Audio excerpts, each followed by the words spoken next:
see if Mark has changed. I called Jeffrey over what happened. I wanted to hear his perspective on the budget, since he's not going to be here to represent himself. It's okay with you, but I'd like to either into a special meeting on the next regular. We don't have to vote. That's okay. It's okay with the budget people. I don't care. I mean, I think I asked if you just did peace out and still push it forward, which you can't. No, No, we can. I mean, we do could. it independent of us once it's on the agenda. But I mean, we don't need to pass the budget this month. Let's wait for a minute. So June. So We need July. And how many months do we need to? the law requires us to do it before September. Just what we usually do. Joe was the one that wanted us to do it early. Yeah, well, doing it Pushing early, it back. having a budget before you actually start the fiscal year, that's my preference. Right. But we legally don't have to. The legislature generally doesn't. And so if everybody's okay with it, Yeah, I'd I mean, rather. obviously describe that publicly. Yeah, that's what I don't know. I would much sound like Jeffrey's. I feel bad. It's not really fair. Yeah. You survived Saturday? You're right. It's so sunny, right? Yeah. Oh my gosh. Yeah. I was talking with some friends about it. And like, yeah, it's a blast. Yeah. Yeah. I have a friend. She has a COVID youngster, so one that was born during COVID, and then another one. I think so. They're like 1.5 and 3, and she was like, "Man, they were just like, this is the craziest, coolest place ever." Hanging hard, I guess. Yeah, exactly. She's like, I'm keeping them away from Disneyland so they don't see how big it is. Anymore, do we? It's all the way to the. Oh, there it is. It's too bright to see it. Okay, we got a couple minutes. Hey, Nathan. How you doing? Good, how are you? Good. I guess I'm doing better than Tarquin and better than Jeffrey. That's interesting. I broke a rib riding, falling off the bike once. Yeah. It was brutal. It's one of the worst. It doesn't heal. There's no have a cast put on, right? There's nothing you can do. I was riding the Metrolink about 5 weeks later, and I sneezed and refractured. And I started crying on the train, and I was like, this is embarrassing. If people only knew why I was crying right now. Part of it was because I had to start over, and part of it was because it really hurt, you know.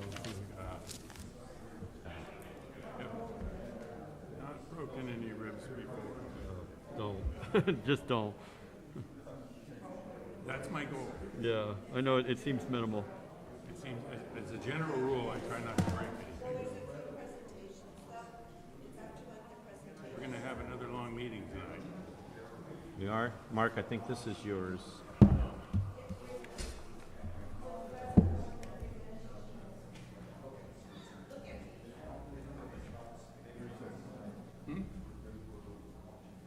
What about it?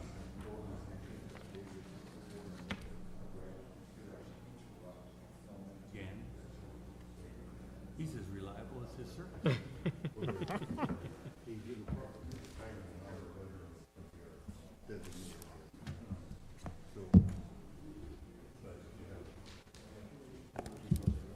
I have to marry on the reaction.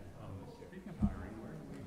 Yeah, it was quite a performance, I guess. I don't know what you want to call it, but turnout was great for her. Yeah.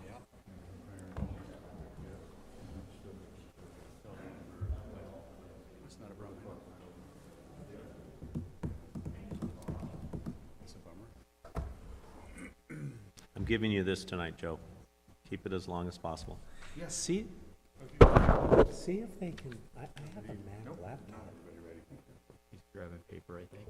Well, when you talk to him, give me a ring. Oh man, we didn't get our. That one's mine too. Okay. But the cookie's yours. Is it? Okay.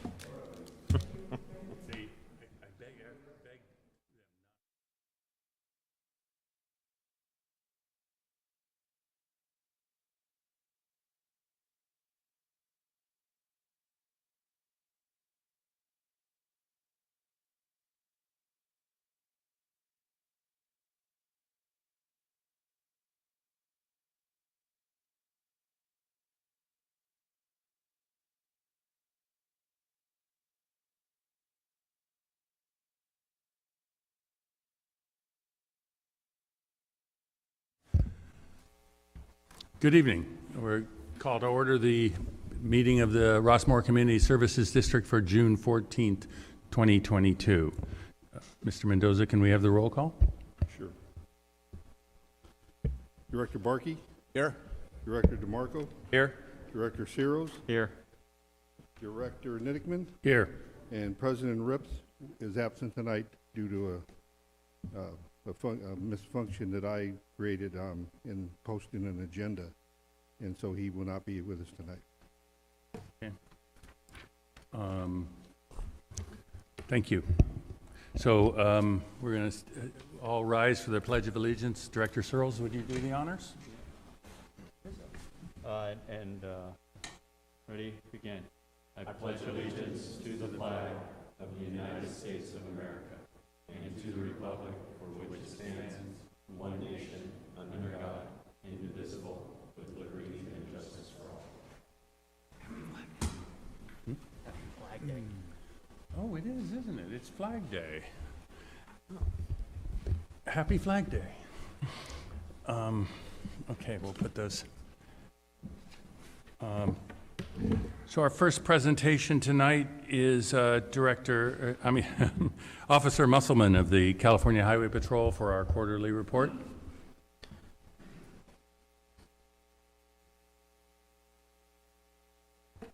Good evening, Board. Mr. Mendoza.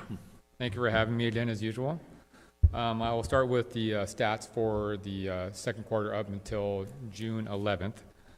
During that time period, we issued approximately 45 citations. The majority of those citations were for speeding on the main thoroughfares, Bradbury, Montecito, Ruthie Lane, Martha Ann, the main thoroughfares in Montecito. And a couple were issued for, again, the school bus vehicles passing school buses with the stop signs out and the red lights flashing, mainly during the morning hours. I was made aware of an issue with the school bus not activating the stop signs and the red lights, but I was unable to capture that instance when it happened, so I am aware that it does happen in the afternoon as well. There was 7 traffic collisions, 4 non-injury property damage only collisions, 2 minor injury collisions, again minor injury, just bumps and bruises, and 1 hit and run collision that I handled personally, that with no follow-up. It was a vehicle into a parked car over at Hopkinson School. A couple other facts is that we don't have specifically our senior volunteer program up and running at the Westminster office, but we are borrowing some senior volunteers from the Santa Ana office. And I'm happy to say that the last 5 to 6 Wednesdays, we've had a senior volunteer in Rossmoor from the hours of 7 a.m. to approximately 9 to 9:30 a.m. doing school patrol, being a visual presence in the area. Oh, wow. So we're going to try to keep that going as well until we get some senior volunteers at the Westminster office specifically.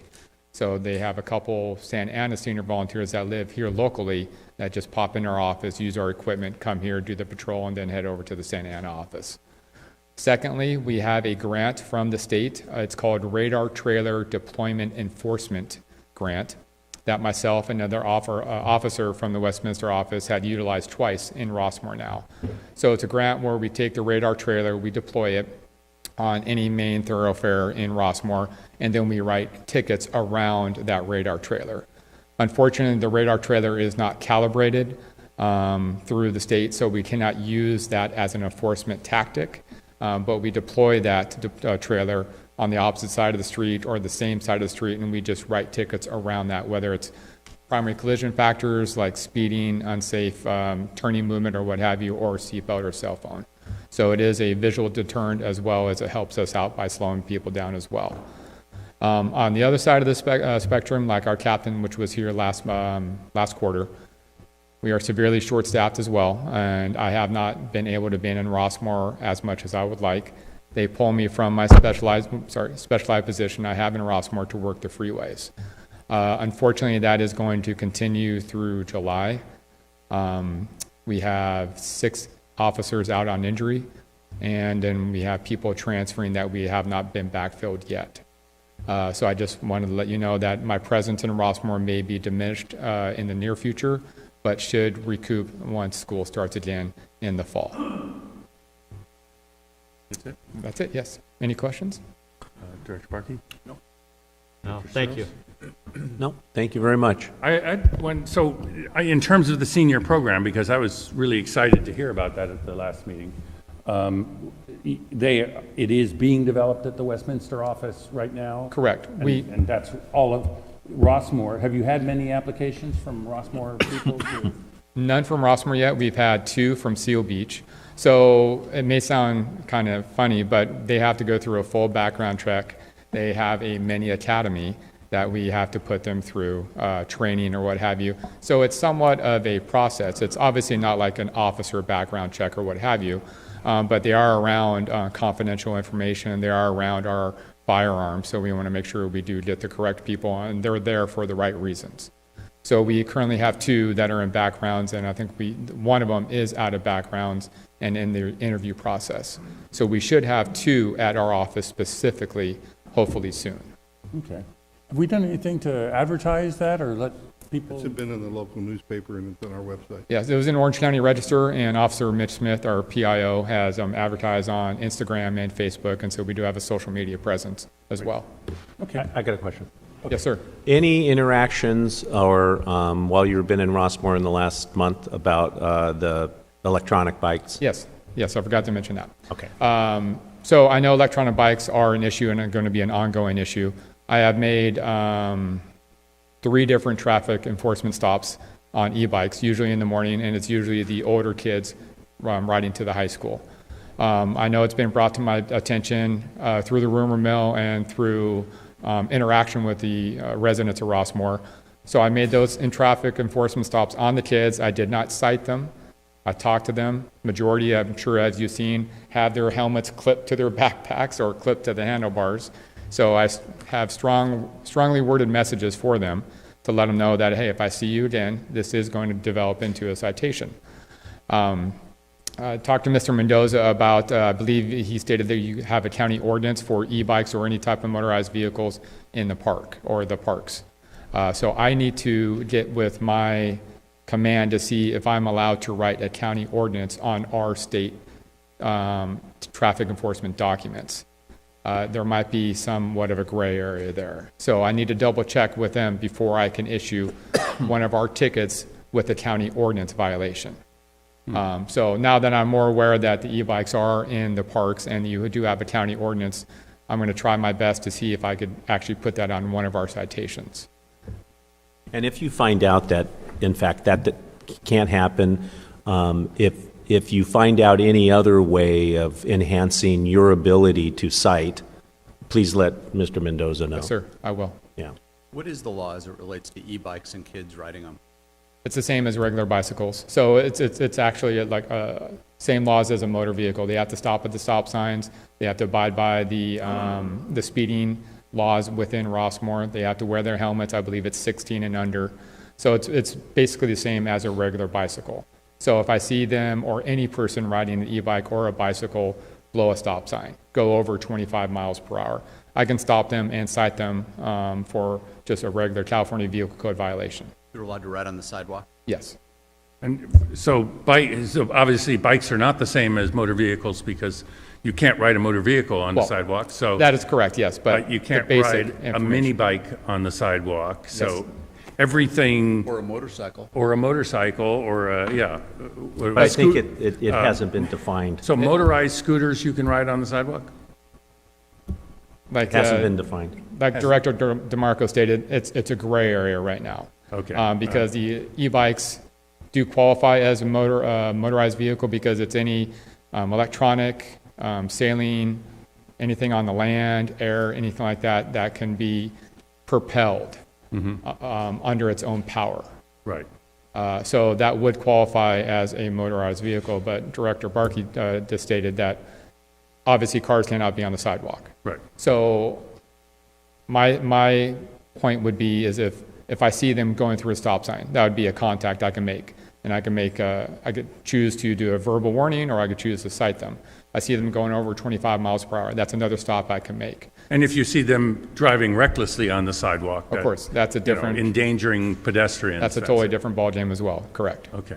Well, Maybe that's something actually useful the legislature could do, is try and clarify those situations. They got to keep up with the new technology. And again, one last thing too, please. All these traffic complaints I hear are verbal as well. Over the last 3 months, I've received, again, 1 official traffic complaint in my office. So I implore the residents of Rossmoor, please contact my office Monday through Friday, 8 to 5, the CHP Westminster office. File an official traffic complaint. Then, like I always state, then I have some sort of recourse and documentation I can go off. Any type, parking complaint, any type of traffic complaint, I'm happy to address. Can you give the phone number again? It is 714-892-4426. Thank you. Thank you very much. Thank you. Thank you, Officer Musselman. Joe, If I may, Mr. Chair, I just want to thank Officer Musselman and Officer Smith. They put on a great bike rodeo on Saturday, May 21st for the kids in the community, and taught them bike safety, and also handed out helmets and reminded them of the importance of wearing a helmet. And I know we're going to do it again, and we're going Yes, sir. to be coordinating a little more with the school district, I believe. Yes, sir. So thank you very much. That was awesome. Thank It you, was sir. a good night. Good Appreciate day. that. Thank you. thank you again. Thank you. Thank you. Next up, the Youth Center. Mariam Guirao. I got close?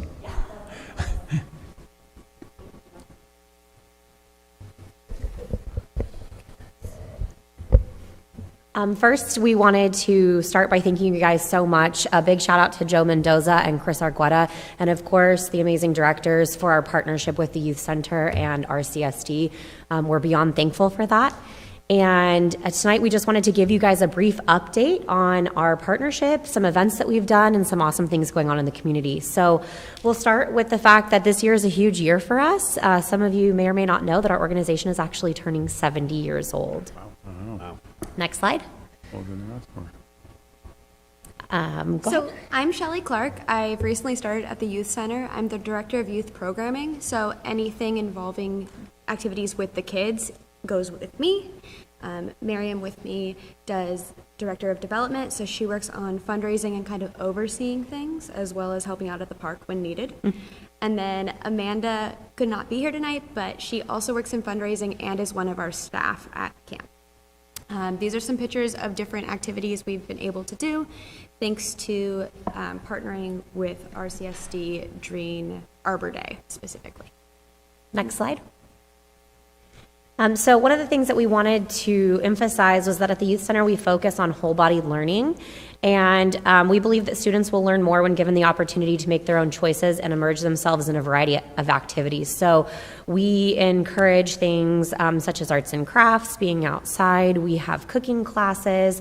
We encourage building new friendships at camp. And even yesterday, with it being the first day of camp and it raining, we had to kind of shuttle them inside for a half an hour, but we still found ways for them to do STEAM activities with Legos. We had face painting, and we're always finding creative ways to engage the children. Those photos specifically are from yesterday while it was pouring.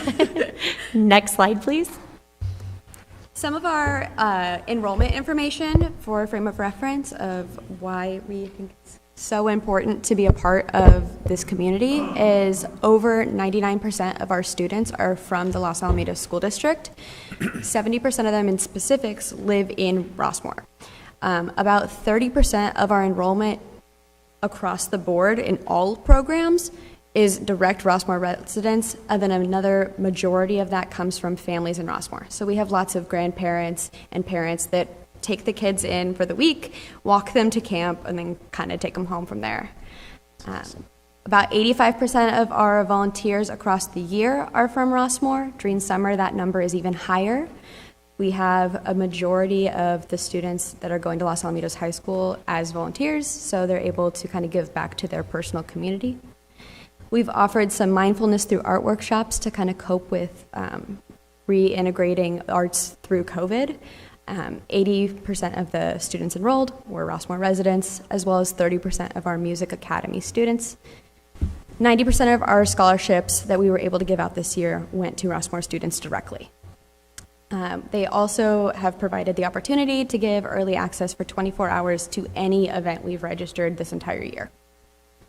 Next slide.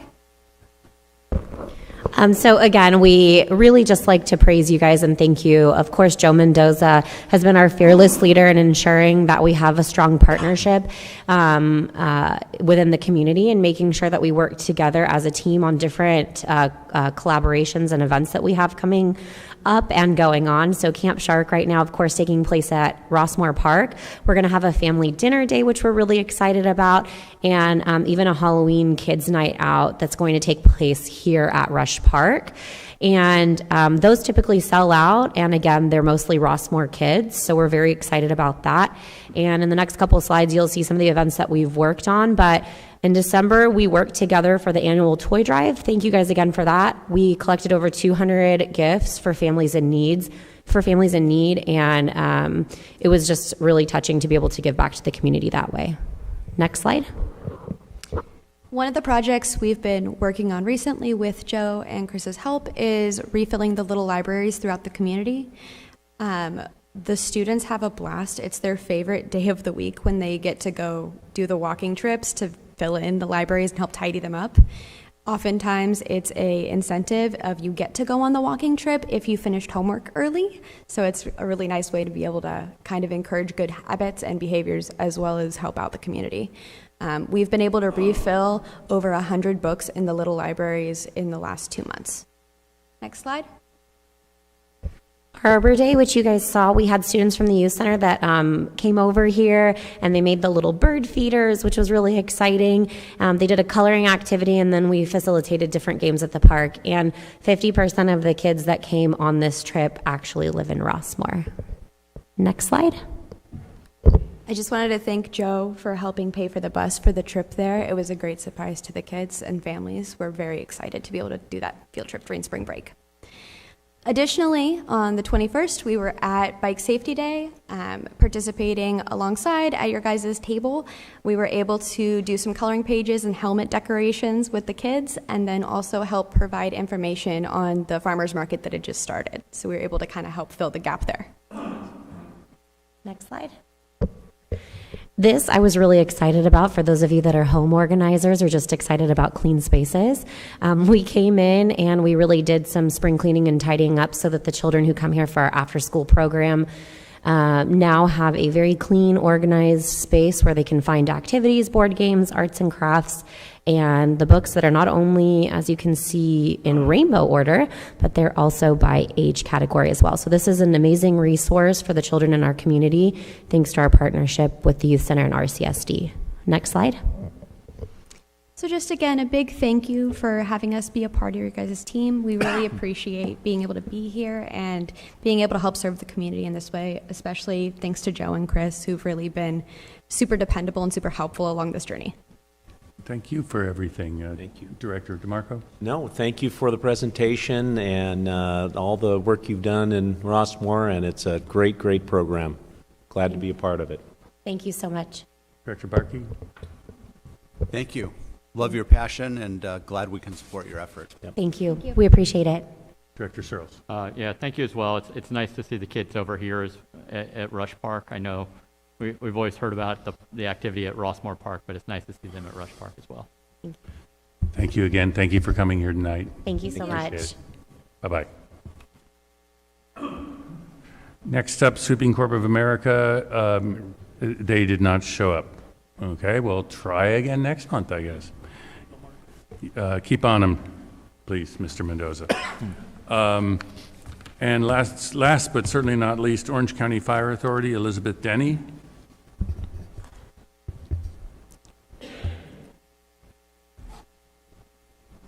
Hi. Hello. Good evening. Just get myself situated here. Okay.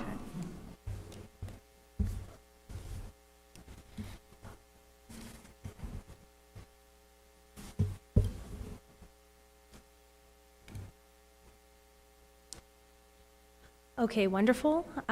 Thank you for having Orange County Fire Authority and myself here today. We wanted to briefly remind the community of just some water safety information. We have rolled out our water safety campaign, and so anytime you see our community outreach at the community, the Rossmoor summer events, things like that. We are rolling these out to our communities, and things that we're going to touch on, like our water watchers, are available at our booths as well for the community. So we'll go ahead and get right into it. So to get started, don't think that's the first slide. First slide? Is that the first? Oh, okay. Go ahead. We'll just, yeah, that's fine. Okay. So drowning is the leading cause of accidental death for children under 5. Unfortunately, as it's starting to warm up, we are starting to get these unfortunate calls. As of the stats for 2020, the total of drowning calls were 95. This age factor being anywhere from 0 to 4 years old at 27 incidents and 50 and older at 26. So you can see it's pretty split. Essentially, you know, our youth are definitely important, but drowning does not discriminate against any age, you know, socioeconomic background, minority, anything like that. So we definitely want to just pay attention across the board, making sure there's no intoxication or if there's any potential underlying medical conditions that we're paying attention to that as well. Go ahead. So looking more carefully at our statistics, we see that the ocean had 37 out of those 2020 drownings. They had 37 calls. As far as backyard pools and community pools, those were 28 and 19, which by far is the largest culprit of drownings. And so that's at 47. And then with our bathtubs being equally important to pay attention to at 9. Our community pools are definitely our most utilized, you know, entities, and so we're definitely going to pay closer attention to that during this quick presentation. But some factors that, you know, played a large role in this were going to be our lapse in supervision, the lack of barriers that were put in place within pools, any kind of underlying medical issues that might have happened, and intoxication amongst our adult population. So. Timing, just a quick reminder of what the timetable looks like. You know, 20 seconds, the child can become fully submerged in water. 30 seconds, child could lose consciousness. 60 seconds, an adult can be fully submerged in water. That meaning that their lungs and everything have fully filled up with water by this time.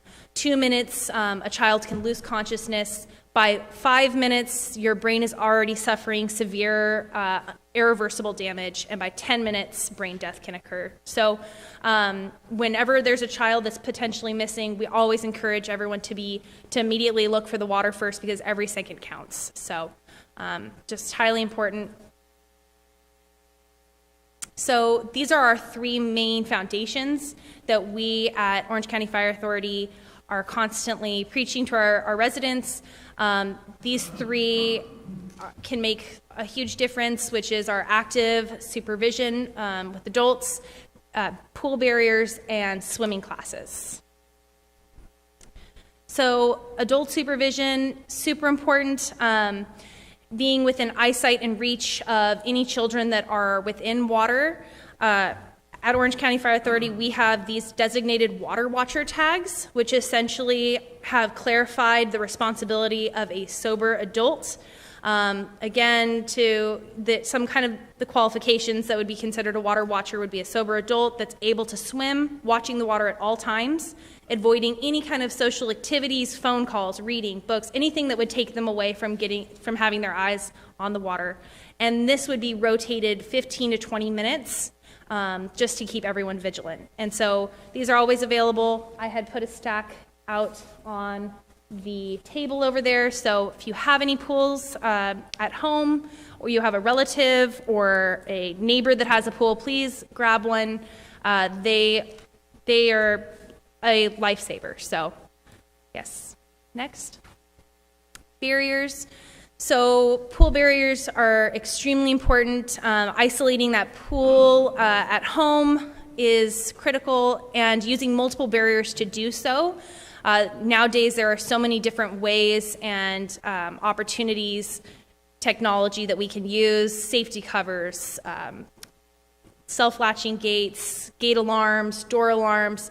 Essentially, we want to encourage our residents to check those a couple times during the season, especially before children are, before that season ramps up, as well as throughout the duration.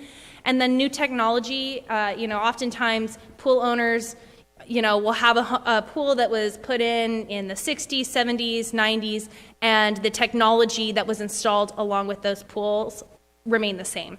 And so we always want to encourage that there's new technology out there, and that if we're able to utilize that and put up multiple barriers, that also can be a life-saving tool. So classes, education is always the key to prevention. We always encourage, both recreational and survival lessons. Most of our public and community pools are going to be able to offer this. They also have private lessons. There's so many resources for residents out there nowadays. Teaching and enforcing those pool rules that are super important. Learning and being equipped with CPR, AED, taking first aid, learning the practices and rescue techniques, that would be easy to do, are definitely ways that we can better prepare and just be overall safer when we're around water. So definitely encouraging those three things. Flotation devices. So in the past, we had several different flotation devices, much like water wings. Now we have only suggested that U.S. Coast Guard approved life vests are the source of the only reliable flotation device that should be put on a child and an adult. So we want to make sure that those are fitted properly. I usually have a demonstration at my booth that I am able to show children what that looks like to be nice and snug, but making sure that all of the buckles are on correctly, any zippers, and any kind of open water, regardless of age, adults and children should be wearing that. That being pools, lakes, rivers, anywhere where you might be fighting some sort of current. It's extremely important that life vests are encouraged. So, next. Beach safety. Rossmoor is one of our closer coastal communities, definitely a lot of people, residents hitting the beach. So we want to constantly be aware that that is another strong water source.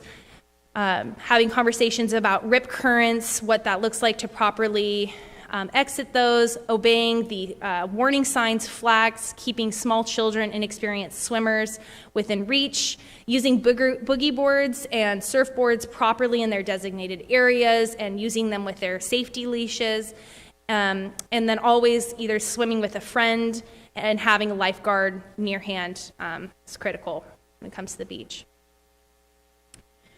Rip currents, just another friendly reminder, keeping calm, never fighting the current. If it's, your power against nature, nature will always win.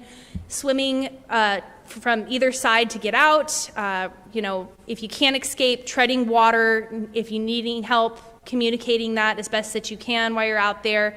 And then if you're seeing someone in duress, that you are calling a lifeguard's attention or calling 911. And then just typical signs of distress. As we've seen in Hollywood, there's a lot of myths as to what drowning looks like. It's very much different than that. In a normal situation or in a Hollywood scenario, someone would be screaming, waving their hands back and forth. In this situation, an actual drowning situation, a person's head would be bobbing just above the water.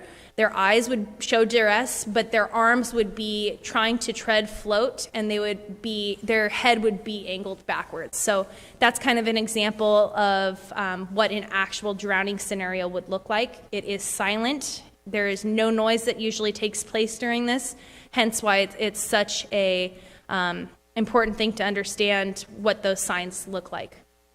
Next. Finally, just as we had said, water does not discriminate against age, does not discriminate against any socioeconomics or anything like that. We just want to focus on making sure that our families, our loved ones that are around us, our neighbors, are well equipped and are able to prevent. So this is one of the few unfortunate calls that our guys go on that is absolutely preventable. There's a lot of different scenarios that are not, but we can absolutely do our share in making sure that we minimize those calls this summer. So thank you for having me. Appreciate your time. Does anyone have any questions? No? No, thank you. Thank you very much. Thank Yeah, you. my Appreciate pleasure. it. Thank you. I'd like to also thank the fire authority. They come out to all of our family festivals, put up a booth, hand out information to kids. They play. They have some board games they play with them, and Yes. do a little trivia with them, and just make them aware. So thanks. Absolutely. And you'll be at the next couple family festivals? So- Absolutely. We look so forward to it every year. people can approach you if they have any questions. Absolutely. that. Absolutely. Thank you so much. And Joe, thanks for always inviting us, and we appreciate it. Thank you. Thank you. Okay. That concludes our presentations. There's no addition to the agenda. Public forum. I have quite a few cards here, mostly on subject of pickleball. I would ask you to, because we do have a lot of people in a long meeting, to keep your remarks brief. Try not to repeat what everybody else says, if possible, and if you could state your name and whether you're a Rossmoor resident, that would be appreciated. The first card I have, and I'm just pulling them in the order they were handed them to me, Michael Chan and Derek Chan, and or.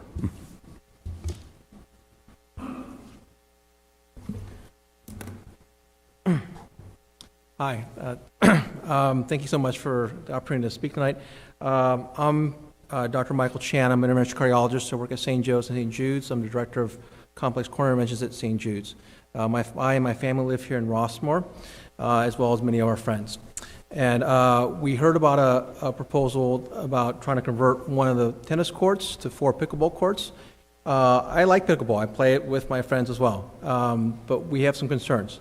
And my concerns are a fewfold. One, there's a very vibrant tennis community here in Rossmoor. There are many, many players that play, and it's difficult and challenging to get courts and get on the courts even now.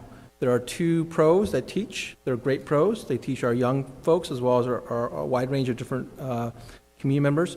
But in the peak hours, it's oftentimes a wait. You got to wait an hour, sometimes 2 hours. We wait an hour and a half to 2 hours to get on a court in busy times. And so that's taking one of those 2 courts, or 4 courts away, and you have 2 pros, means there's 1 court left for the community. That's going to be a ceiling challenge for us to continue to play in those courts. As you know, tennis is also growing. A 27.9% increase in tennis participation since 2019, 40% increase in racket purchases and the entry level. And we have concerns about the impact it has within our community. Rossmoor Park, where the proposal I think is expected to be, is a very vibrant area with a lot of homes in that community. There are significant concerns for the noise pollution that occurs there related to pickleball. This has been a controversy throughout the country and in Canada and across the world. People have raised concerns from Miami to LA. The LA Times put an article on this in March. Described it as, I think the New York Post described it as noise pollution. The LA Times described it as auditory discomfort. The sound is strong. I, again, enjoy playing it, but if you're living close to it, people who live close to it say they can hear it even when they're in their homes, right? Our second concern there is that it's going to increase parking. Parking in that stretch there is already kind of tight. So if you add 4 pickleball courts into that location, that means at least 16 extra players, 16 extra cars plus whoever's waiting. So it could be 16 to 30 extra cars around that Rossmoor Park area. So the impact on the residents who live in that community is not insignificant. Third, I would mention that there are increase in tennis and pickleball courts throughout our region already. Seal Beach Tennis Center has 16 pickleball courts already. It costs $3 to play for 2 hours, and most will stay for longer. El Dorado Park is building 5 to 6 new pickleball courts for them. Laurel Park has pickleball courts right down on Catella. They have times when pickleball is allowed there. Lexington Park, which was built over in Cerritos, has a multi-use court, also allows for pickleball. So there's a lot of increase in use there. And just a quick demonstration of the difference in the noise. I don't know how many of you guys do play pickleball. Not yet. So this is the difference. This is what tennis, and this is going to be a lot louder, but this is what you're going to hear on a tennis ball.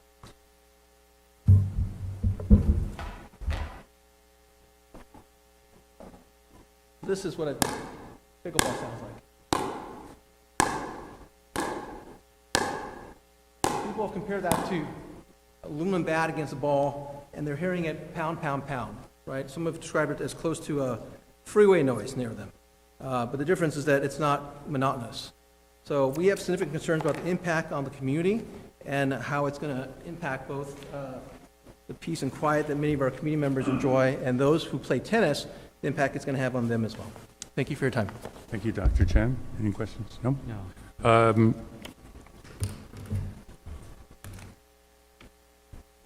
Hi, my name is Derek Chow. I'm a resident of Rossmoor. Not to be repetitive, but just a little different.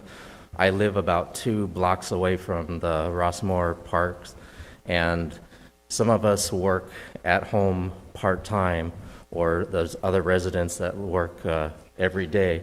And during the summer, it gets hot, so you have to open up your windows. And my concern, and I'm sure a bunch of residents that are in the vicinity, is what type of noise, and it's like a constant. If you're having a lot of players with that pickleball sound, how is that going to distract when we're having like a teleconference or a meeting? And so just want to add that. Thank you for listening. Thank you. Next up, Ralph Bardabedian.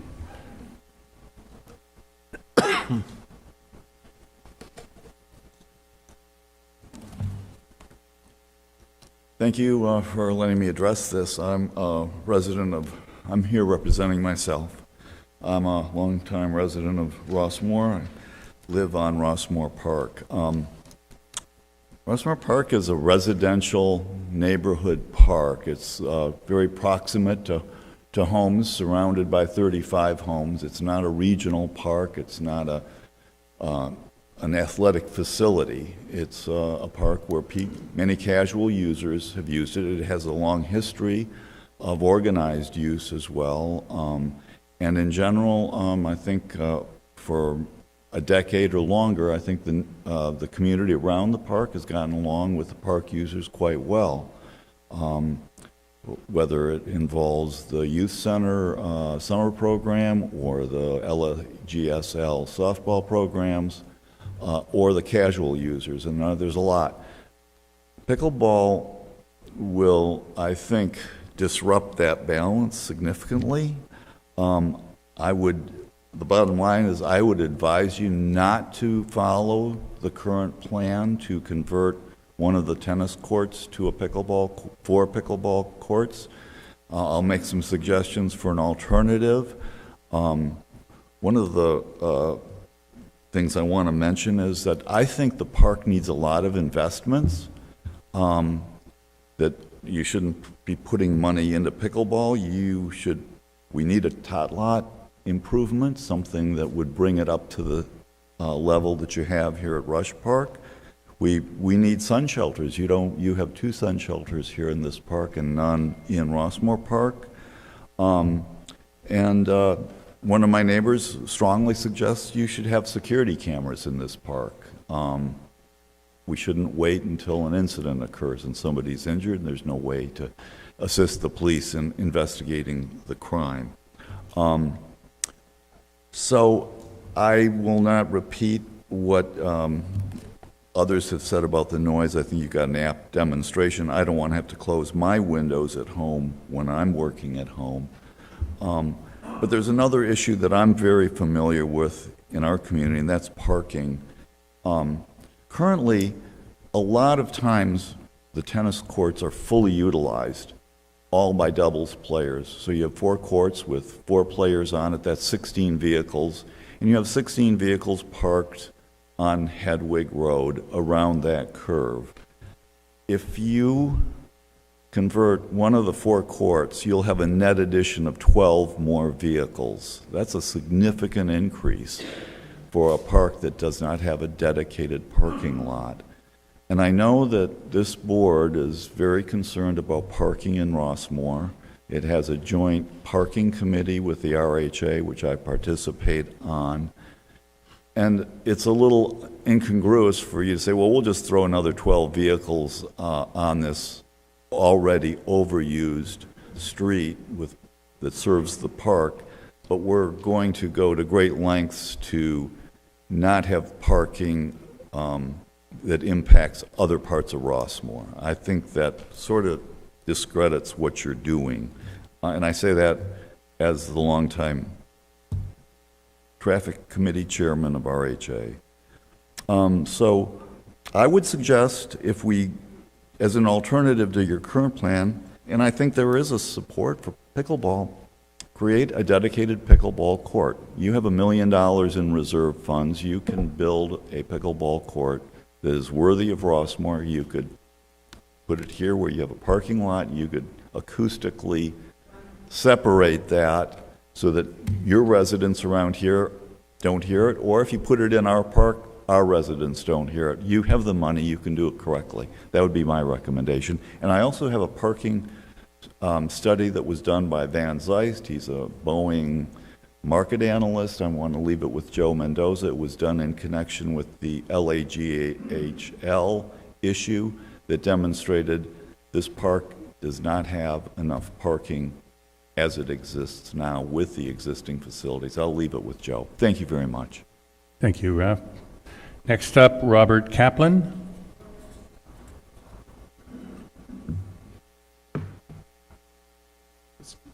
Mark, should we keep it at 3 minutes? Yeah, I'm going to start doing that. I apologize. We'll give you... I'm Rob Kaplan. I live on Baskerville on the park. And I think the issues of pickleball have been articulated well by everyone else.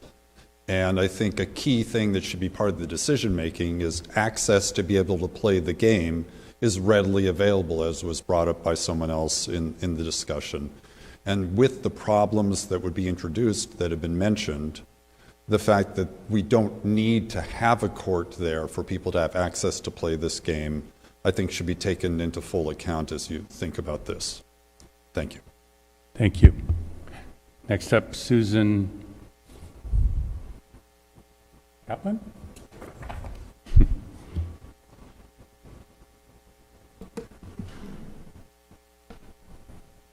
Hi, my name is Susan Kaplan, and I live in the same house that he does on Baskerville Road.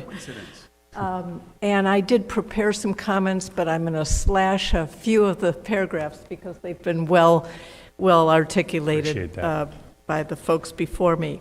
But I did want to mention that I did walk around the perimeter of the park and tried to knock on every door of every resident who lives, as I do, along the perimeter of Rossmoor Park.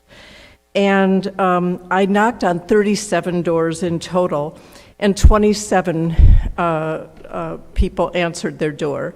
That's about a little over 70%, so I spoke to a good number of people. I chatted with them about what pickleball might mean at Rossmoor Park. 23 of the 27 homes that I was able to contact, that's 85% of them, expressed serious concern and opposed pickleball at Rossmoor Park without at least a proper environmental impact study on our community. Concerns ranged from parking congestion to traffic increases and security breaches by more activity at the park. But by far the greatest concern was the noise associated with pickleball that was well demonstrated. The hard rackets, the plastic balls, make a tremendous high volume noise that's carried over large distances. And adding 4 courts to 1 tennis court would increase the number of people parking and the traffic and the noise. it's worth mentioning that one resident I talked to who lives on Pemberton, who's an avid pickleball player herself, said that she would be opposed to pickleball, even though she plays the game and loves it, at Rossmoor Park, because it would be, the noise created would be untenable to live nearby. And of course, that noise would surely affect our home values. That would be about all I would add. I am a tennis player, and I also think that the availability of tennis courts is difficult, and taking one away of our 4 would be very meaningful and impactful. Thank you. Thank you. Next up, Mark Mihalko.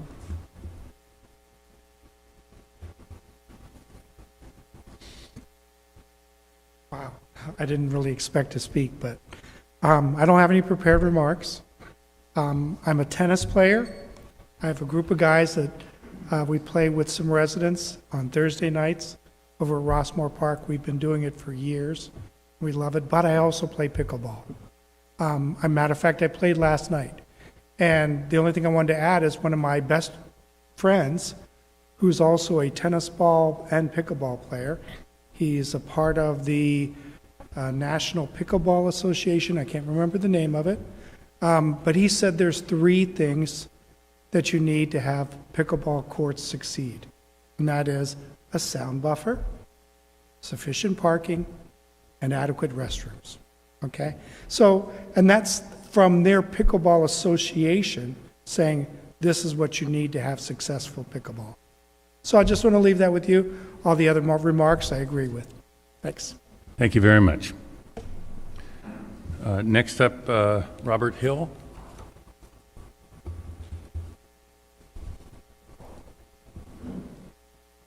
Thank you, Gord. I'm a longtime resident of Rossmoor since 1993. I play tennis with Mark Mihalko occasionally, not so much lately, but I usually reserve the courts, are responsible for reserving the courts Thursday night for us to play. We reserve a couple of courts. My neighbor reserves the other one, Tony Wisa, who's not able to attend the meeting tonight. He's out of country. And with the addition of a conversion of a tennis court to a pickleball court, we would not be able to continue playing Thursday nights because given the fact that the 2 pros that now occupy the courts usually play or coach till sometimes as late as 8:30 at night.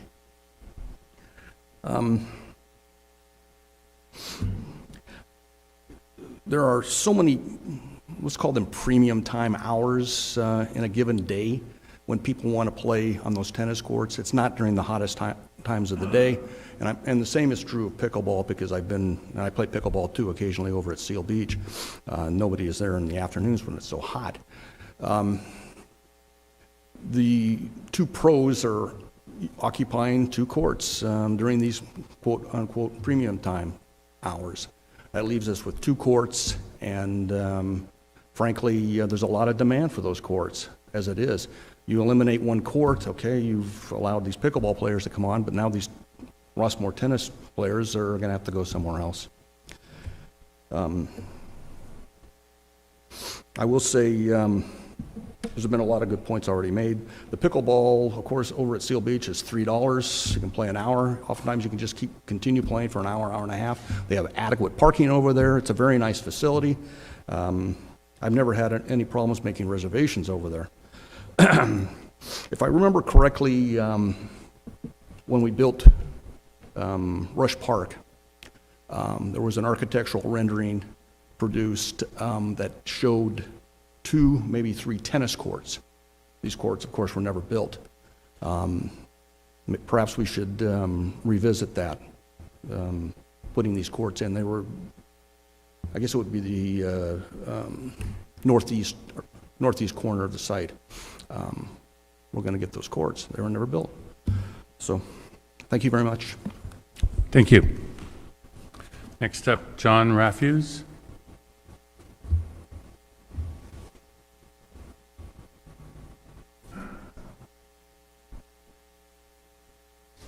Evening.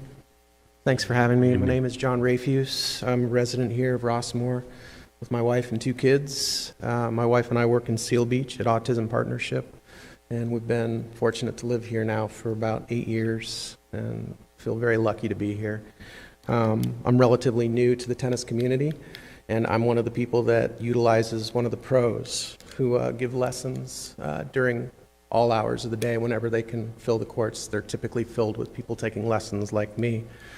And there's a long, strong history with these pros. They're very talented, and the community they've helped establish, from little kids out there all the way up through, you know, some of Fernando's students have gone on to play in college and then on into pro circuit tennis. I mean, it's impressive what they're able to do on those courts when they have them.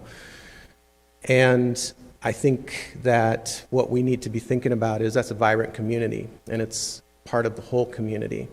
And I think, I don't want to repeat what anybody said. They have a lot more technical information than I do. But I know that pickleball has a strong community as well, and I'm hoping there's a way for us to find room for both of those communities. I just don't think that Rossmoor Park is the appropriate location. Just such a limited resource as far as the court space and the time. Not enough hours in the day or days in the week. And if there's a way for this to be looked at with other locations in mind, I'd love to be a part of those conversations as well. Thank you. Thank you. Next up, Robert Negretti.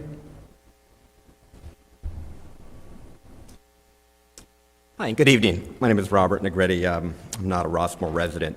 I'm next door in Los Alamitos. But I'm part of the tennis community here, and I've been playing here for a long time, 30 years or so. And I've had some notes. I echoed most of the things that what's been said before. But one other thing that comes to mind is with pickleball, which I play pickleball as well, too, because it's fun. And what's different about pickleball is that the players are much more in proximity to each other, and it's a much more social game where there's a lot of kind of talking back and forth, and you know the excitement level gets up, and I think there's it can be very fun. You get a lot more kind of trash talking amongst the players, and so that's another consideration for the neighborhood is that just the noise of not just the balls but also of the players that are playing. Okay, so thank you very much for your time. Thank you. And last up, Maureen Waters.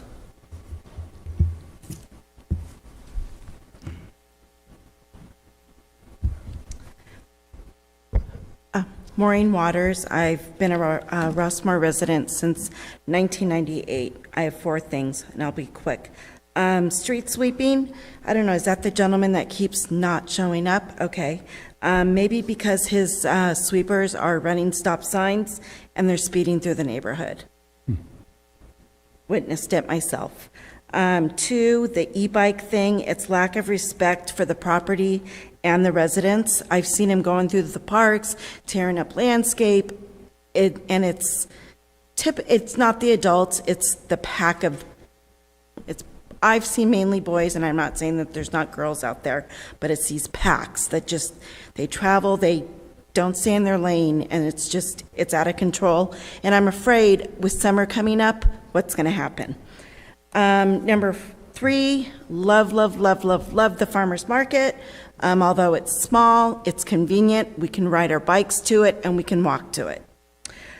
4, I'm going to be in the non-majority here. I am in favor of putting a pickleball court at Rossmoor Park.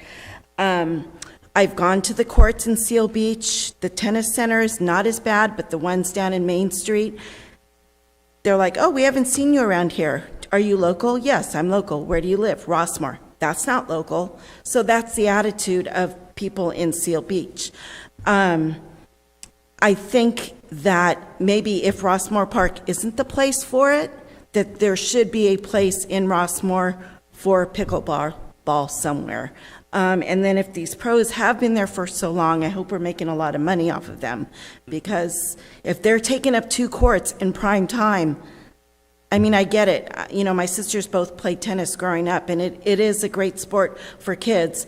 but should they be taking our courts in prime time? So, thank you. Thank you very much. I want to thank everybody for coming here tonight and expressing your views. The law prohibits us from taking any action on this matter as a result of public forum. We can get to that with comments at the end, but I would like to see this back on the agenda next month and to discuss based on the information presented to us. That's just my own view. Any other comments before we close public forum? I'm sorry, I forgot to say that a lot of my friends that would do pickleball in the area, we've all talked about that we would walk or ride our bikes. So I don't want to ride my bike down to Main Street. Yes, I've ridden it over to the tennis center, but I don't think it would be 16 additional cars. Thank you. Thank you. Come on up to the mic.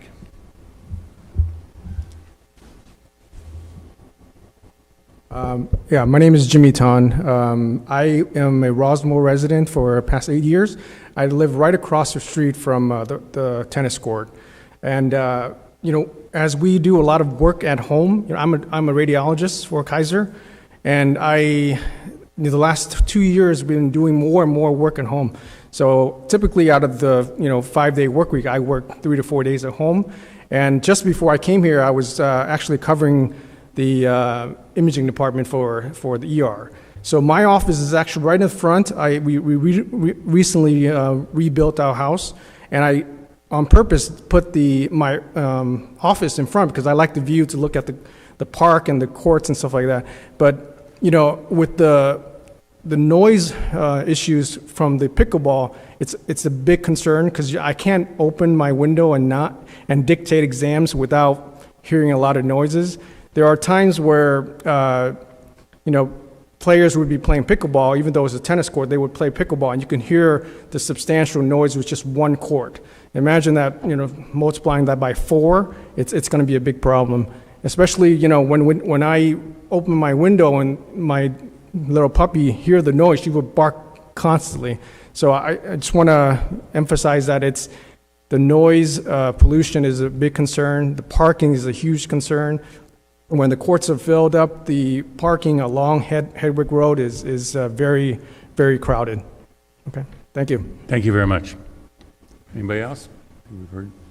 Okay, moving on. Public forum is closed. Reports to the board. Monthly traffic safety update. Joe? Yes, Mr. Chair. Members of the board, can you hear me? Off for a second. All right. People. It's really a fascinating meeting. Don't you want to stay? It is. Always is. I'm staying. Yeah. You need to stay. Yeah. A lot, right? Not very much. Okay, Joe. Thank you. Can you hear me? Yep. Okay. Mr. Chair, members of the board, I'll be real brief. This is our monthly traffic safety update. There hasn't been much change. I'm still working on a rough draft with Kevin Pierce regarding a draft ordinance and resolution that is being drafted in the future by our district attorney. That sounds great. Our community services district attorney. Tarquin, and he will be providing that to us, and we will be meeting soon to review that draft. And in the meantime, we've also trying to secure bids for the traffic cameras that LoSal has been using. And I was on the phone today with the vendor who will be giving us a bid. I've talked to our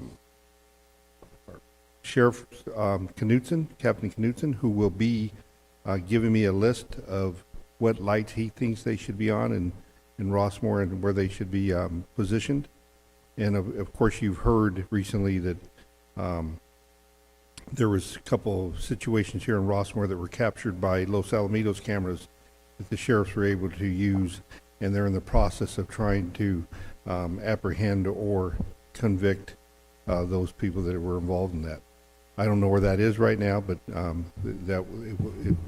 was effective. So I am working on that also. What else? Permanent radar signs should be going up this week.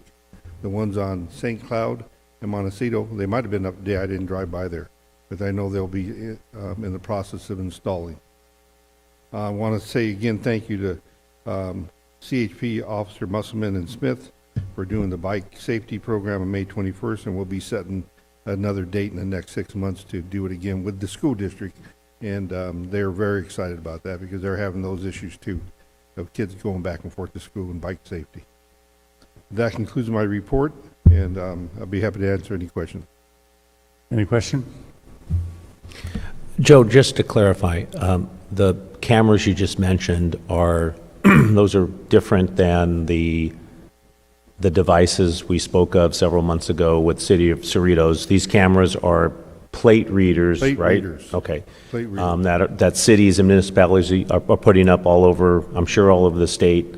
And apparently they're great deterrents. You can Yep. you can see them on the boulevard. You Yep. see them on the corner of Catella and Los Al.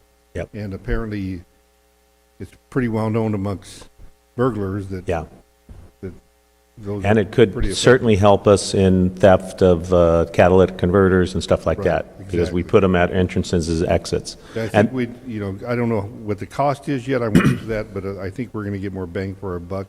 The other one was speeding device, and in fact, Cerritos took theirs back because now they have the manpower to put them back up. So we can always borrow one from the vendor and see how effective they are. Yep. Okay. That was it. Thank you. And I do have dates for Oh. traffic meeting. What do you? Well, I just got to talk to Director Searles. Okay, thank you. Okay. Thank you. Director Barkey, Searles, anything? No, Okay. thank you. Second is the street sweeping update. Okay, as you know, David Padilla from the Sweeping Corp of America has missed last meeting and this meeting. He's very impacted. Sweeping Corps of America purchased recently a number of street sweeping companies. In fact, they purchased the one we had before, okay, the one that we were signed up with, and then also they purchased the one previous to that, Dixon. So they went around the country and they pretty much have cornered the market. Wow. In the process, they're pretty stretched out. I've had some long conversations with Mr. Padilla. He has drove the community with me. We are in touch about some of the issues that some of our residents has brought up regarding speeding and just being in a hurry. But streets are clean. I mean, we do have some that I have to call and have them go back and that they missed, or that maybe there was a car in the way, or whatever. We're talking branches also that are overhanging that we've communicated with, and we've worked those situations out. But for the most part, they're doing their job. Mr. Padilla has mentioned to me that SCA, the Sunset, the Sweeping Corp of America, will be hiring an ombudsman specifically for us and to take calls from our residents. They do have somebody doing that now, but I guess it's going to be a lot more effective and will be a better communication. So I'm looking forward to that. We are in the process also of discussing signage with our sheriffs and with Orange County Public Works. We put that on hold. We want to see the phase in that they are promoting, and we also want to talk about enforcement. That's important. And I know that I believe it was Director DeMarco and Ciros who met with the sheriffs. We had some long conversations. So they know our concerns. They know that we are concerned about sign blight. We're concerned about good enforcement rather than just selective enforcement or intermittent enforcement. So they're getting the message, and I think we're going to have at least a good discussion and a good result. So look forward to that. Okay. Thank you. Any questions of board members? I got one. Do we still have access to the video of theirs? No, not that I know of. Oh, of the sweeper. The sweeper. Street sweeper. We have access to video. I've asked them, and they're in the process of putting together, to give me a number and some video of how many cars currently are obstructing the street sweeper. But you can't watch it anymore, Joe? Yes, I can watch it, yes. Yes, sir.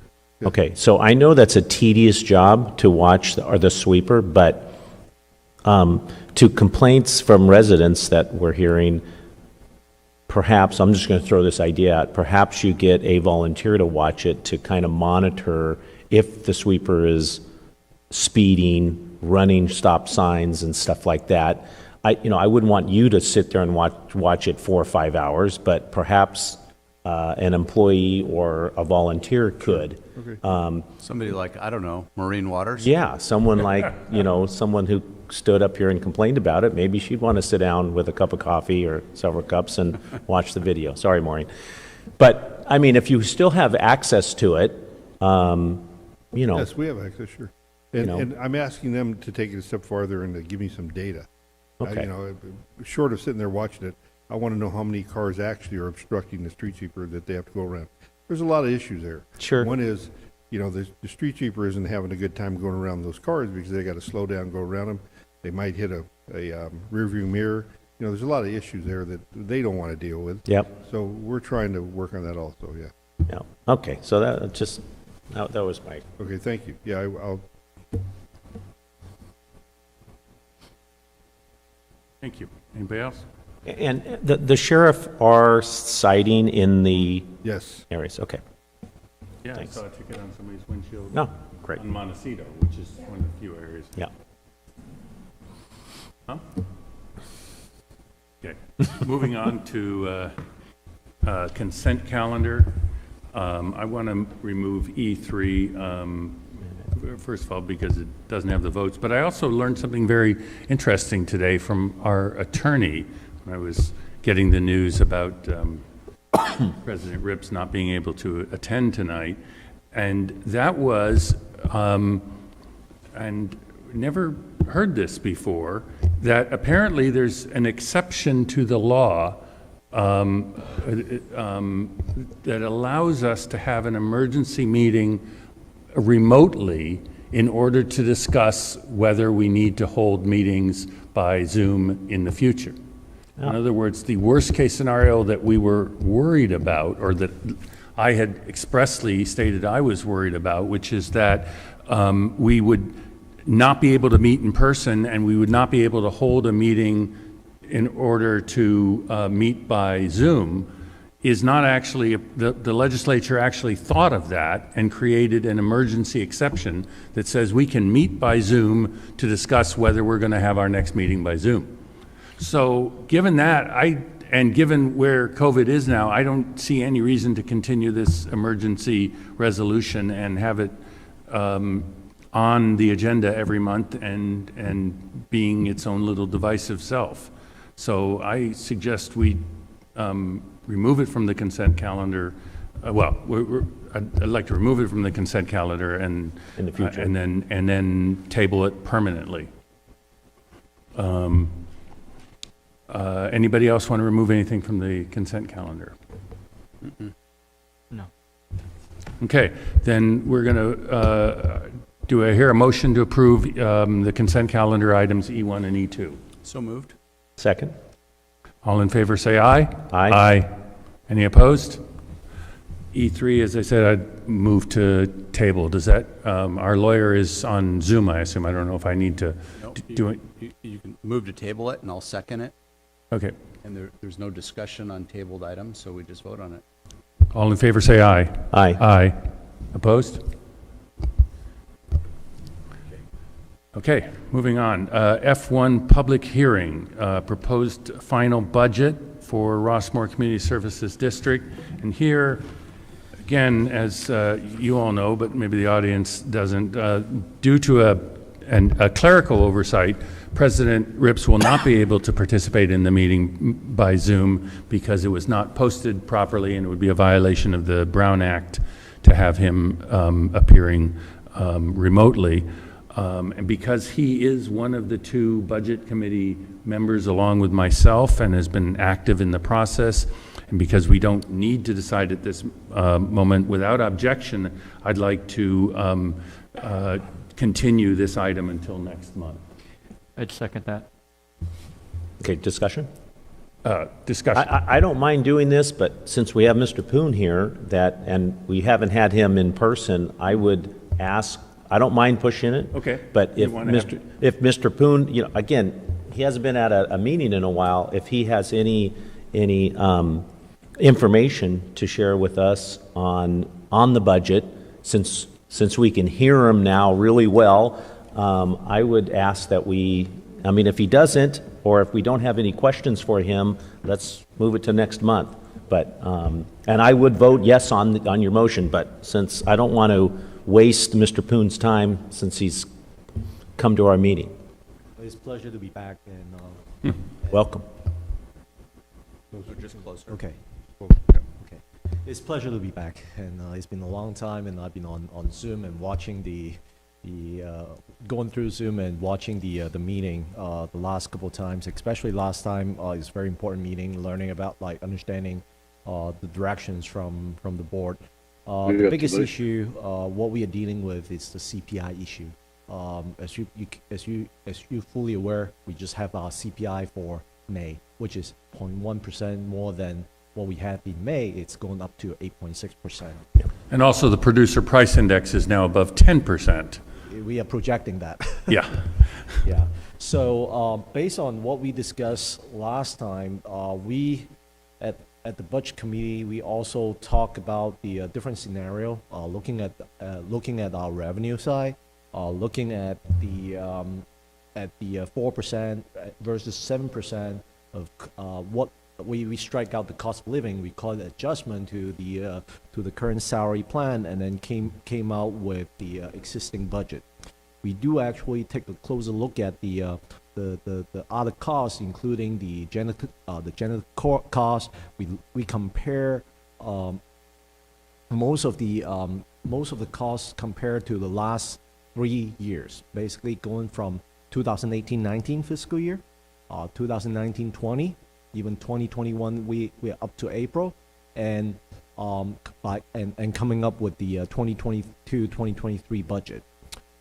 Because we are looking at most of the costs based on the last couple months, because the last couple months is really important, because a lot of costs has already inflated on the cost. So basically, out of the projection, we kind of projecting the cost for the next year based on the existing cost structure for the last couple months.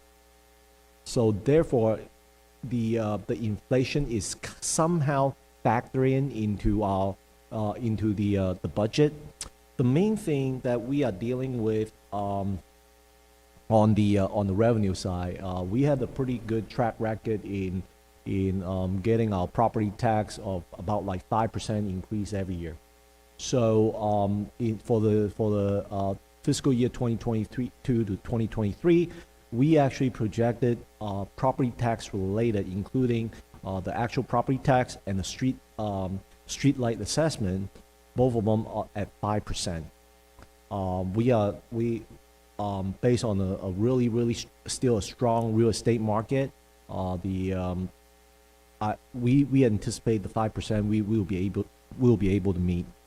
I know that the total revenue is a little short than what we have in compared to 2021 fiscal year 2021-2022, because we do actually have a one-time revenue putting into 2021 budget, 2022 budget, and for the actual, including the senior meal gap program, the 70,000, and then also the Prop 68, the grants for the infrastructure that we are putting in.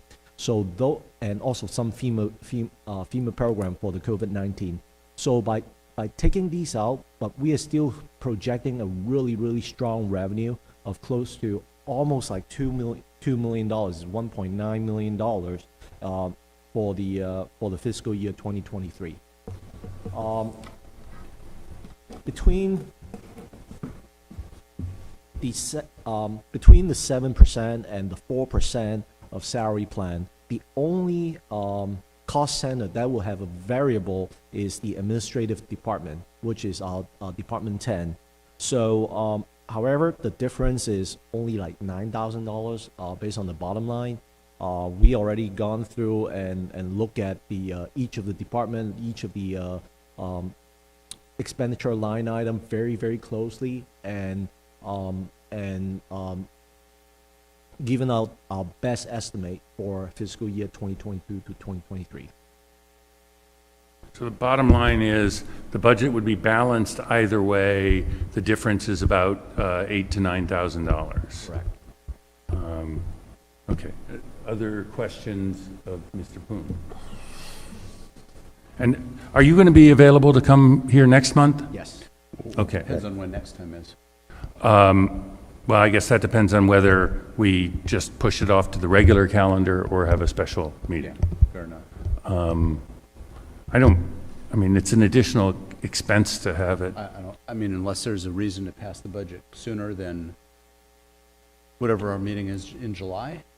Joe, is there? No, we have until September 1st to adopt a budget. And we need 2 months, right? We need a reading, the second reading, yeah. July and August. Okay, so you will be here at the next regular meeting? Correct. It's the 7% salary increase, assuming that that's what we go with. What dollar amount increase in expense does that add up to? All in? Approximately. My recollection is 43,000 versus 35,000. But I'm not at that page anymore. Ken? Second here, let me. Yeah. Joe? Page 37 and 38. Yeah.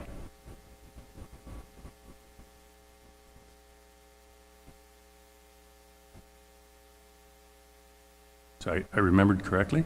Yeah. Would you get 30? 35 at 4% versus 43 at 7%. It's a $43,391. Okay. Increase. Increase. Yes.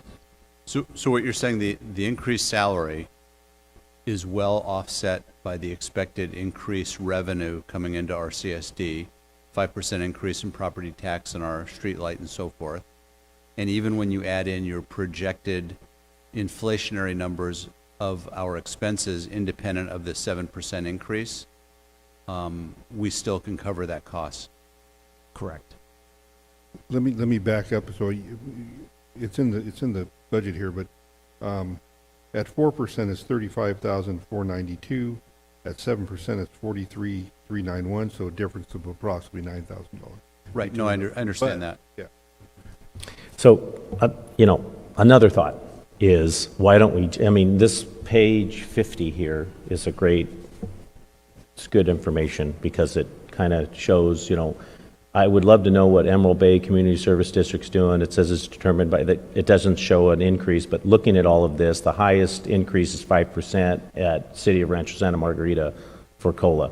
So another idea is this 43,000 that is going to continue forever if we do the COLA this year at 7%.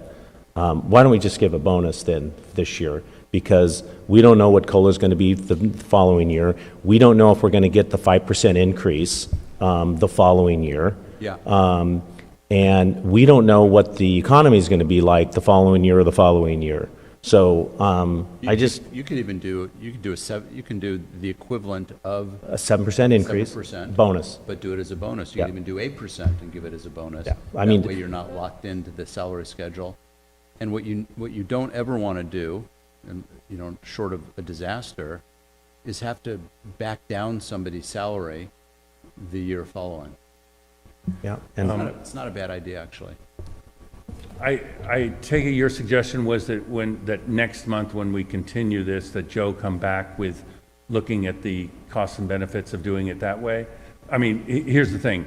If we're going to have a budget discussion, we really need to open a public hearing and close a public hearing and all that, because that's what's on the agenda. So we were asking questions of Ken Pun, but if we're going to make substantive things, then we have to go through the process. But if you're just suggesting that Joe come back, A, with more information about what the other cities and districts are doing, since we're going to have another month to consider it, and Sure, B, that's what I'm asking. Yes. That's what I'm at.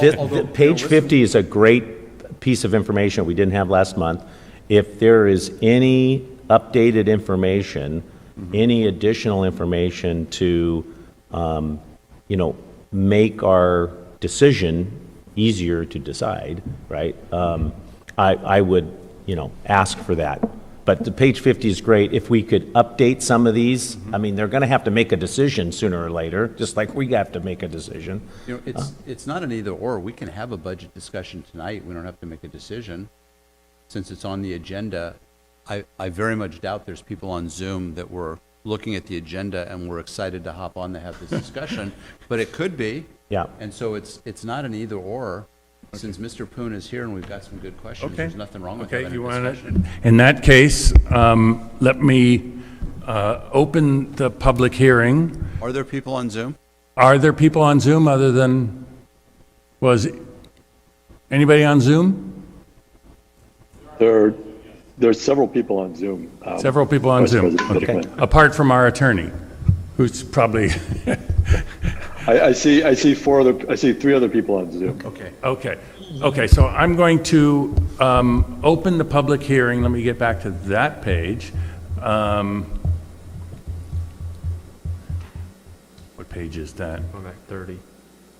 30, thank you. Not that one.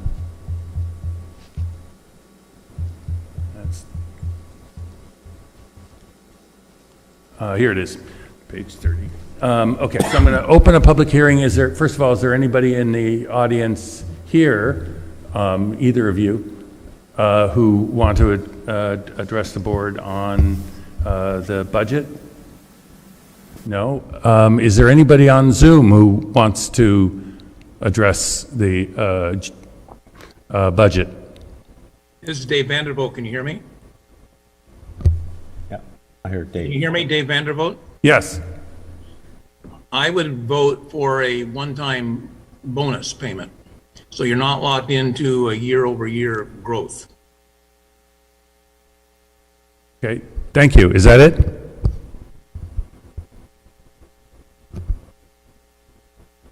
Anybody else out there? Does anybody? Okay, hearing none, we'll close the public hearing, and it's now for further board discussion. Director Niederquin? Yes? If you keep the public hearing open without taking any action or board discussion, then the public hearing can be continued to the next regular meeting, which Is that how we want to do it? So when I said I was closing the public hearing, what I meant was we're keeping it open. Yeah. Yeah, temporarily suspending it until next meeting. Right, got it. Okay, is there further discussion on this, on the budget issues? Question, so the grant money and all the COVID money, what roughly, that's like $175,000 or something like that? Roughly, it's a matching grant. I believe it's 80-20%. Okay. And I've put in the applications to get reimbursed. I think I put in for this week, we put in for about $103,000. And they're going through the process of reviewing our submittals. Get word back in the next couple of weeks. And then, of course, we're moving on with the picnic shelter and some other that will be coming later on during the year or the following fiscal year in a reimbursement. And that's supplementing our CIP expenditures, correct? Yes. Okay. Anything else coming down the pike from the state other than this one park fund? There might be a small FEMA reimbursement that I've applied for. You remember we did get $43,000 previously.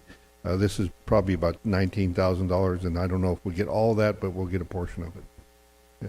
Okay. And that was for essential supplies. Do we have in all the COVID money that we've applied for? Yes. Except for maybe the FEMA? Right. Is that in next year's budget? Or how much of it is in next year's budget? How much of that funding that we're assuming? I believe it's the 70. Okay. And I believe there's probably about $10,000 to $12,000 in the FEMA. I'd have to. Okay. Is in this year's budget? Yeah. And no, next year's budget. Oh, in next year's. Ken, do you know for sure?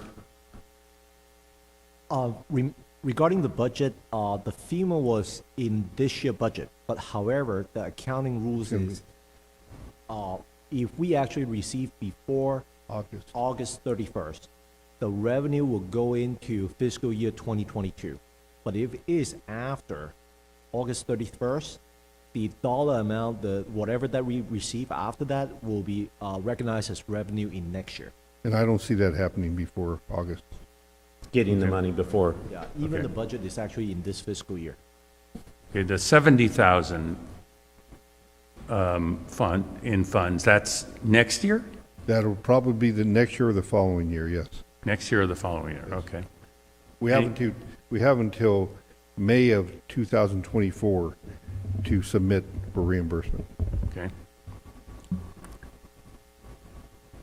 Director Searles, did you have another? I guess my question would be, why would we wait to submit a request for reimbursement? We're not waiting, they call for it. Okay. Director DeMarco? My whole point is it's that longevity of these grants, that it's great that Mr. Mendoza applied for these grants. It's fantastic the community got the money, but, you know, if we hadn't had those grants, we would be in, you know, we would be in, you know, I would imagine the red a little bit, because we're getting these or maybe we wouldn't have spent the money to improve, right? But we usually spend money to improve something in Rossmoor, and certainly we've improved several things that needed improving. And so my But point. we waited till we had the grants before. Yeah, you know, I know. Well, some of them we didn't, but there was flooring that needed to. But we do that every year, and I just, you know, it goes back to this. I think now that I said it, I'm kind of more inclined to the bonus part, because it all lands on the 7%. I just am very uncomfortable setting a precedent of 7% on a to me, a temporary, very, very high. I've been on this board for a long time, and it's always been between, you know, 2 to 3%. And now, you know, it's so high that, and I'm looking at what other districts are doing, and it's not as high as us. So that's my only hesitation, is getting all of the data and understanding our budget this year and the great work Joe has done in capitalizing on grant, but we don't know, you know, how much that's going to be the next year and the following year. But we know once we do this COLA this year, it's going to stay with employees. So that's it. Yeah, I think that's a good topic for discussion. We can continue to talk about it next month. Yep. They're all locked into union contracts, and they either they have a fixed number or they're subject to negotiation. But you know, I'm not as confident as you that inflation will be gone next year. Yeah. It took us a while to spend ourselves and borrow ourselves into this situation, and it's going to take a while. It certainly hasn't taken this district. We do things, you know, we have a huge reserve, and we've made right decisions to be in a very good position. Call it conservative, okay, but you know, this district's in a very good position. Right. And certainly on some of these, where is it?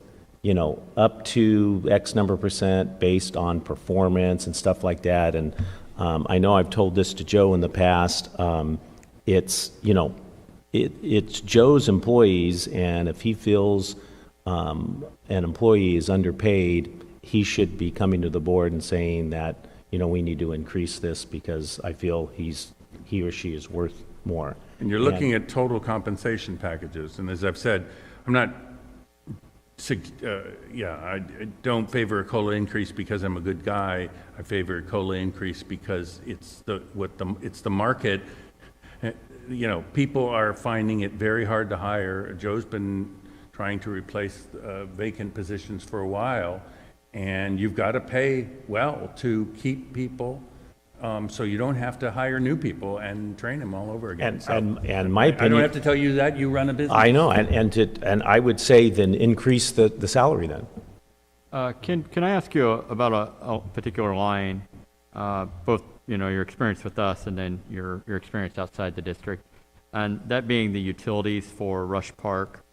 We budget 25,000 for next year.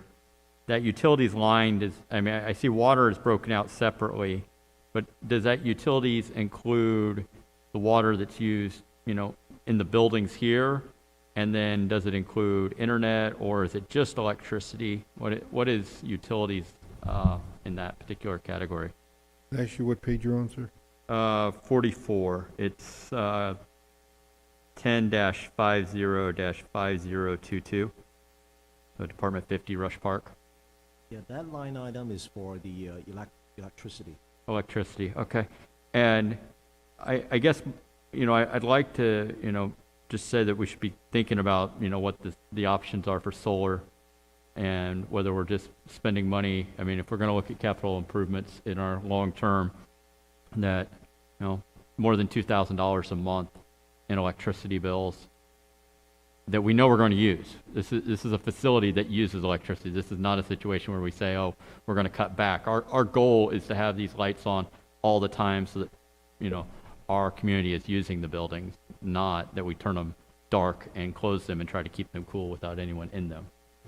So I would add, I don't know if you have any experience with other clients of yours and what, movement you're seeing with communities and pursuing solar. And I know we're going to do it in a very aesthetically pleasing way. We won't be.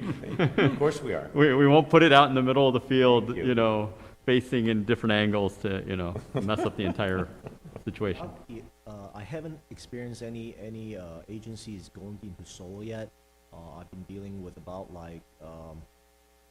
almost 60, 70 agency throughout California right now. But there is another options that what we can do is actually having a third party to do an audit on the tariff rate that they charge to our community here, because sometimes the tariff rate that they're using fluctuate, and they may have some wrong rate. So we may have some savings by going through the audit, and I can certainly ask for someone that can do it on a contingent basis, so that whatever savings that what we can get for the next couple of years, and we can split it with the auditor. Ken, could you move your microphone closer to you, or you closer to the microphone? Thank you. Yeah. It'll slide towards you if you want. Sure. Yeah. Okay. There you go. Yeah. Yeah, that would be interesting. Although, I concur with Director Searles that we use a lot of electricity during the day. I would imagine it's very expensive to put electricity in, but I'm wondering, solar. There may be some grants available. There may be, I was just going to say, there may be some grants for, because, we don't, I don't know if we need batteries like the Tesla battery, but we're here during the day, and it would be, and I agree, any fee is a lot of money, but, you see $23,000 a year, and that's just, is that for the entire, no, that's just for Rush Park. Just for Rush Park. Yeah, just for Rush Park. It's 11,000 at Rossmoor Park. So it would be interesting to do that audit. It would be interesting to see how many kilowatts each park uses, and what's the capacity of the solar needed to just break even, or what they try to do is just under, you don't want to go over because they don't buy it back anymore. Edison doesn't buy it back anymore, and how much that would be as a long-term investment. Yeah. Not only the upfront cost, I think the upfront cost is one thing, is the maintenance cost, especially the electric panel after 30 years that needs to be replaced. That can be really, really expensive. You tried to piggyback off the school district, and I did contact the vendor that put theirs in at their park, and we're just not big enough. They weren't interested in our small parks. Because, we don't have as many buildings and electrical needs. Okay.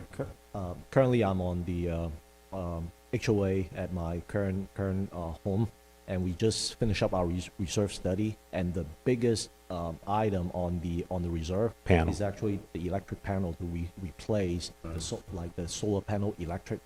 Yeah, the inverter. Like after 30 years. So it's got a life of 30 years. How much did that cost? About like 800,000 for a 56 unit. Wow. Initially. Well, okay. Certainly, yeah, we keep it investigating if somebody Yep. wants to give us the money to do it. No, I yeah. certainly like the, rather than the way the school district did it, the way Caltrans did it in their downtown building was they put the solar array over the parking lot, so it's a win-win. Right. So you now have a covered parking lot, the cars don't get hot during the day, Yeah. and you pick up the solar That's energy. typically how I've seen it all Yeah. over California. Yeah. That's why I was a little astonished For about your the schools. Field, yeah, playgrounds. But what yeah. what do I know? But speaking of electricity, one of the questions we had asked you at the last budget committee you were going to look at was the question of how we're doing in terms of saving money on the street lighting since we went to the LEDs. Do we have any numbers on that? I've made contact, I'm waiting for information to come back to it, so I have made contact. Okay. And I think from memory, it wasn't, the savings went into the long-term, the 8, 10, 12 years of paying for the LED lights. That was kind of the savings went into the purchase, so it didn't cost us anything. Your projected savings would be fed back into Correct. it. But there But was you- an opportunity, I thought, for ongoing savings, depending on how much Yeah. we use. And I agree, we should look at that and kind of reassess the whole. Yeah, it's not that we can do anything about it. No, We're in a but 10-year still, contract. it's been several years and, it'd be I nice. just thought, we were talking about electricity costs, Yeah. and we're going, how are we doing on this program? And electricity is only going to be going up, so it's. Oh, yeah. Now, the brand-new Golden State Water Company directive and the governor's directive, the watering limits only apply to non-used grass, so I assume it doesn't apply to any of our facilities. Is that correct? Do you know what I'm talking about? No, I know what you're talking about, but I don't understand the question. Okay, so it's, people are not going to be able to water their lawns except 2 days a week and maybe later in the year, not at all. But that does not apply to the parks, is that correct? I'm not sure of that. That's one of the phone calls I'm gonna have to be making. Okay. The notice that, the email that I got from Golden State Water said it was I forget non-utilized, I forget the word they used, but in other words, it was specifically to exempt like playing fields and grasses that are used for some purpose. Golf courses apparently get a free ride as well. I'm not sure of that. I have a phone call into Ken Vaccarelli, who I've talked to him briefly about that, and he's unsure of it. How it's going to affect us. We have cut back. I think we all need to cut back, so we've cut back to 3 days a week. And, Is there a mandate on Rossmoor? Not yet that I know of. When does it start? July 1 or? Yeah. July But 1. not In Rossmoor? Because I know Los Al's someone was telling me. Golden State Water sent me an email today. Okay, so- then you got the email. All right, I heard about the email. I'm sorry, I thought you meant about our parks. July 1st, what happens? We are restricted to watering 2 days a week, I believe. In certain hours. And certain hours. And certain allotted time on your sprinkler system. I live in Cypress. State, is that state? It's going by district, I don't know the answer. It's a statewide directive, but it seems to be operating differently in different places. It's another governor's executive order, so. Got it. So Joe, we're watering 3 days? Right here in the parks, we're watering 3. At Rossmoor, I think we're watering 4, but here we're watering 3. And occasionally, when it gets too dry, we're hitting it. I did have a soils test done. I'm waiting for those results to come back because it wouldn't have mattered what we were watering. There's certain pockets on the parks that have either bad soil, we have water coverage, or some nutrients are missing, so we're either gonna have to resod before we do something like Or that. put a in those areas. pickleball court there. Yeah, I wanna make sure we have good soil content. Yeah. Okay? Yeah, I don't think we're watering the tennis court right now, but. We wash a tennis court one time a month, and we blow off the other time. Wash, yeah. Yeah, so maybe they'll start up programs for, native and drought-tolerant plants again, in any event. That's an area we're looking at. We're looking at areas. Okay, because that's going to affect, that may affect the district as well. Yep. Okay. Further discussion on the budget before we move on. Tarquin? Tarquin, are you still with us? Yes, Director Niederquin. Okay. Help me with this motion. I know we need to continue both items F1 and G1. What should we be moving? Move to continue both item F1 and G1 to the next regularly scheduled regular meeting of the board on, I believe it's July 13th. Let me check my calendar. So we're continuing the open public hearing and both items, F1 and G1, to the next regularly scheduled hearing, meeting? Right. Okay. So the board has opened F1, correct? We have not yet opened G1. We've opened F1. Okay. F1 So we should do them separate. We should do them separately. Do them separately. Do them separately, okay. So that's my motion, is to continue the open public hearing and the whole budget item to next month's meeting. Do I hear a second? Second. Any further discussion? All in favor, say aye. Aye. Any opposed? And now we move to G1, same thing, since that's a resolution saying we passed the budget and we didn't pass the budget, I would move to continue that to next regular meeting. Second. Any discussion? All in favor say aye. Aye. Any opposed? No. Moving on. G2, resolution of directing July as Parks and Recreation Month. Joe? Mr. Chair, members of the board, this is a annual resolution that we've passed, and it's celebrating July as Parks and Recreation Month. As you know, our parks are heavily used. We do impact a lot of people and a lot of families in a positive way, and we just want to place it on our website, put it in the local newspaper, and just pat ourselves on the back and the community for using our facilities and enjoying our festivals and the other things we put on, like the farmers market and things like that. So basically, it's a resolution asking the board to declare July as Parks and Recreation Month. Do I hear a motion? So moved. Second. Move and second. Any discussion on this? No? Roll call vote, please, Joe. Director Barkey? Aye. Director Searles? Aye. Director DeMarco? Aye. And Chair Niederquin. Aye. And one Hey, absent. July. I like that. Okay, item H1, discussion and possible action, approval of professional services agreement with Tripepi Smith and Associates. Mr. Chair, members of the board, we're recommending that the RCSD board approve the PSA for AV support and broadcasting services with Tripepi Smith and Associates Inc. from 2022 to 2025. As you know, we were in a long-term contract with Doug Woods and Associates for broadcasting and services. As we moved on and upgraded our facility with better audiovisual and lighting and sound, we went out to bid at the end of Mr. Woods' agreement, and we after reviewing bids, we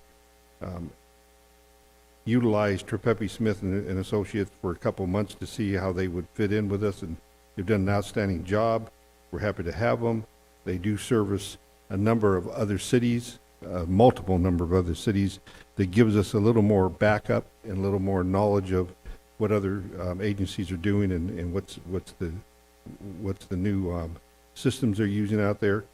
They also introduced YouTube to us as a platform, and they are here tonight. They're doing Zoom with us, and they've been very effective, and we've been very comfortable. The impact on the budget for 22 is not to exceed $15,780 annually, and we've budgeted $22,000 just in case we have special meetings or other areas that we need to pay for their services. I don't see that reaching that amount, but we did budget $22,000 just in case. So tonight I'd like to recommend that the board approve the PSA that has been reviewed and approved by our council, Tarquin, and attached is the agreement and their services that they will render. If you have any questions, I'll be happy to answer. Discussion? Seems reasonable. Yep. What was the cost of our prior provider? 20 plus. And this has our standard termination language, 30 days for any reason or no reason. And I did have a question actually for Tarquin. There's a provision in there about prevailing wage. I can't imagine how this would ever be subject to prevailing wage, but the language is in there anyway. Is that just precautionary, Tarquin?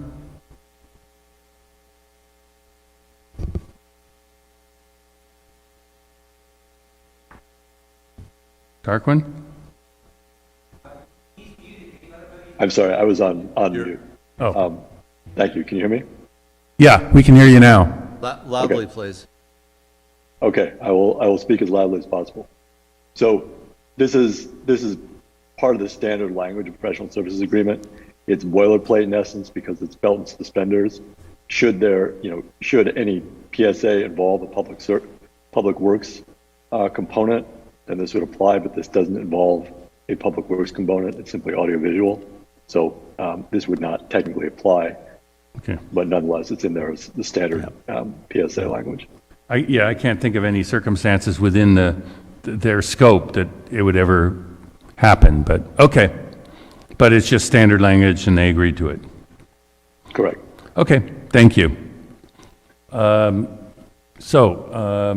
a motion and a second. No further discussion? Sure, I will move to approve the professional service agreement with Tripepi Smith and Associates for our AV support broadcasting service for Rossmoor Community Services Didn't we District. already have a motion? Already and a second? moved and seconded. Oh, it's already moved Oh. and seconded.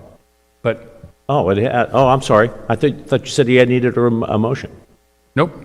Okay. I said I think we've already had a motion. Then I retract the second motion. Redundant motion. You already gave us one motion. Okay. It was a darn good motion. And we need just going back to no, we do not need a roll call on this. So all in favor say aye. Aye. Aye. Any opposed? No. Motion passes. All right. And that's- Congratulations, gentlemen. Zoom people. Yes, welcome to the family. Okay, so general manager items. Mr. Chair, members of the board, I'll give you a brief update of what's happening in the district. We are currently working on the Black Mountain software that you have previously approved. We'll have it up and running sometime in July. Ken and I have been on the phone and we're getting trained with our staff in an upcoming training session with Black Mountain. We are working with them to also incorporate the check scanner that we just purchased. So basically, we will not have to go to the bank anymore. We'll just scan checks. We're probably going to put the word out that we don't accept cash anymore, and so it's checks and credit cards. And so that'll streamline our operation drastically from having to reconcile and get to the bank 1 or 2 times a week and make that trek down there. So that and local control survey, it's done. I'm going to meet with the ad hoc committee, and we hope to get it out in July. And that will also have pickleball within that survey. We hope to get some results there. Senior health and wellness lectures, we've started. The one took place on May 26th. Do you have any of that audio back there? Do you have any for the health lectures? Did Chris give you any of that? No? Okay. Okay, anyway, as you know, we're working with Los Alamitos Medical Center. We have a series of health lectures coming up. They determine, based on doctors' availability, what they will be in advance. We had one on May 26th. It was turned out approximately 25. The good part about this is we provide the facility. We, of course, are audio-visual. Our staff sets it up. It's open to the public. It's open to our residents. It turns out to be a educational / social event because they give out free lunches. A lot of seniors show up early, an hour early, sit around, have coffee, talk, hear the lecture, have lunch, and it's probably an hour and a half, 2 hours, and they're out of here. But it's a very, very effective. It's a fun thing to see, and you get to meet and greet some people. So, it's a great opportunity. So that's just a collaboration with the Los Al Medical Center.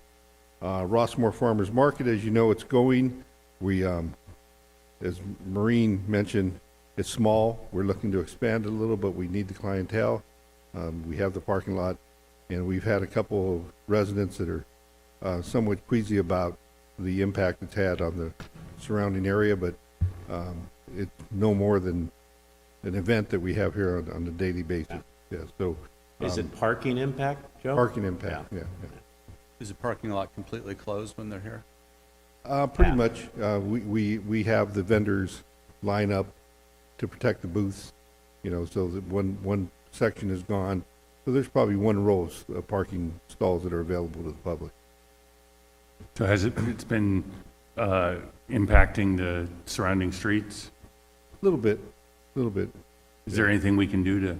Not really. I mean, people are parking around the park. It's a lot of people are coming over on bikes. In fact, we do have a bike valet that Nia Hartman has offered to do, and she's doing it very well. It's over by the picnic shelter. She gets about 20 bikes that check in and check out. But people are enjoying coming in. What you see is community. It's pretty cool. People meet their neighbors. Oh, yeah, I haven't seen you in 10 years, that type of thing. I've been there every week, as you know. Yeah. And it's good. It is small. It's half the size of the Los Al. Is it working for the vendors? Vendors? Yes. It's, okay. They're somewhat pleased. I'm sure they would want more, but I think that'll come. So can we get some more vendors in there? I think with the clientele, the numbers will predict how many more vendors we're going to. Well, that's what I'm asking. I mean, if people are showing up, then sure. Yeah. Love to see Ranch Direct out there, but Love to see what? Ranch Direct. What's that? They sell meat. Oh, let's invite them. Huh? Let's invite them. Yeah. Well, they're the Sunday one over near Marina Pacifica. There's both a fishmonger and a beefmonger. Wow. Is there such a thing as a beefmonger? Yeah. Anyway, it's a Ranch Direct outfit from Kern, San Luis Obispo County, somewhere up there. Anyway. Okay, then Rossmoor Park Playground was recently upgraded. We patched the rubber. I think we spent about $7,000 out there, replaced some platforms that were rusting out, and they were little hazards. You get cut on some of those rubberized surfaces that are cracking. So we've replaced 4 or 5 platforms and repatched the rubber, and we're looking at replacing a couple of the small amenities on the 2 to 5 year old playground just to make it a little more appealing and modernize it a little bit. But that's very small amount of money we're talking about compared to going out and purchasing a brand new playground, which is a couple $100,000 at least. And so we're upgrading it, and it looks good and it's safe, and so it's a good amenity. Kids are enjoying it. Pickleball. We haven't picked dates to test. The direction from this board was for Chris and I to go out and put up some portable units, use tape as lines, and to test the pickleball court on court 1 for sound and for playability. We haven't picked any dates. I was shocked that that the word has already got out that much about that we're even thinking about that. So I want to, I didn't get an opportunity to address the crowd tonight, but at no means have we decided to put a pickleball court in, and I think we know that there's stakeholder meetings ahead of us, and you have to hear from both sides, and we're really in the middle. I mean, we don't really have a horse in this race other than we want to make sure we did enough research and do it the right way, and I believe the board feels that way too. So FYI. Rossmoor and Rush Park turf, as I mentioned, I've petitioned a soils test. It has been submitted, and they are looking at what ingredients we can introduce to provide a healthy turf. Right now, I'm kind of unhappy about it, but that's been the way it has been for the last couple of summers. And in the winter, we overseed with winter rye, and it looks beautiful for about 5 or 6 months. Then it dies off, and we have, some of the areas that are looking pretty bad. So we'll keep you up to date on that. Okay. Staff recruitment, as I mentioned, we did hire a part-time accountant that is going through the process, and a part-time clerk who will be backing up our general clerk, and we are looking for an administrative assistant currently. Okay, that concludes my report. I believe that's it. Okay. Thank you. Any questions for Joe? I'll put them in my report. Okay. You want to go first, or you have anything? So Joe, I know the county Board of Supervisors was having their budget meeting today as well. Yes. What kind of communications have you had with Supervisor Doe? I was asked, how Saturday went, and I thought, well, the next big event is when we can get Supervisor Doe to help, support it, our winter festival or something along those lines. I know the meal gap assistance was actually one of the items in their discussion, so I'm wondering what kind of discussions you've had with Supervisor Doe.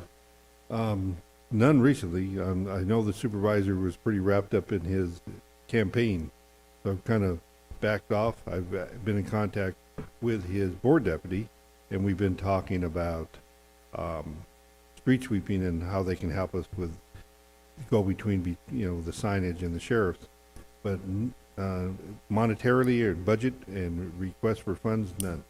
Okay, I'd ask you to do so. I mean, he was here, he was non-committal, but I just say, all we ask is he match what his predecessor did, and see what we can do, and ask. I guess the Understood. first point is we ask, and if we're told no, that's a separate situation. But I'd like to pursue that if we're going to spend so much time on our budget, trying to come up with ways that there's multiple $1 billion in Santa Ana being spent on county events, that we should ask for those.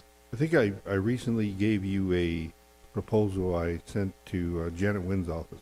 I'm waiting for word back from them. It was a pretty substantial. It was a couple $100,000 for a playground.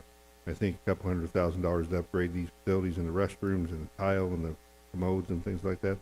So it was all, and I believe I gave you copies of that. If you need them, let me know. But I'm waiting for any word from her also. Okay. Well, I like that, because I think what we want is then, if Assemblywoman Nguyen, Senator Umberg, Supervisor Doe, their staff are here for our festivals. Sure. Our community should know this is an item to come talk to them about and say this is important to them. So I just want to keep the community up to date with where we are with those requests, so that then That's a good idea. we stay on them when they come to, they put up a booth. We should know, hey, Supervisor, we've got this demand, or Assemblywoman Nguyen, there's $200,000 grant that we're requesting. Kind of, let us know what you need, right? What does she need to move it forward too? Right. Yeah. Okay, understood. That's all I have. Nothing? Nothing? Okay. So to board member items, start with Tony. All right.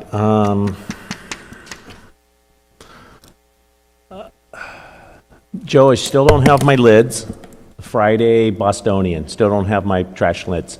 I see the truck all the time in Rossmoor. I guess they don't come out on Fridays. I've got my lids. I'll send them to you. Okay, well, give me a copy, or give me a couple. I mean, it's fine because I get to use them all any way I want, but The new trucks aren't out anyway, so the new lids do. I know. No good. I know. The feedback I received today was they'll have all the lids completed in the next 2 weeks. And Okay. the 3 bin pickup, they're looking to start around July 11th after the 4th. July They will 11th. give everybody proper notice, but I called them today to get an update, and that's the word I had. All right.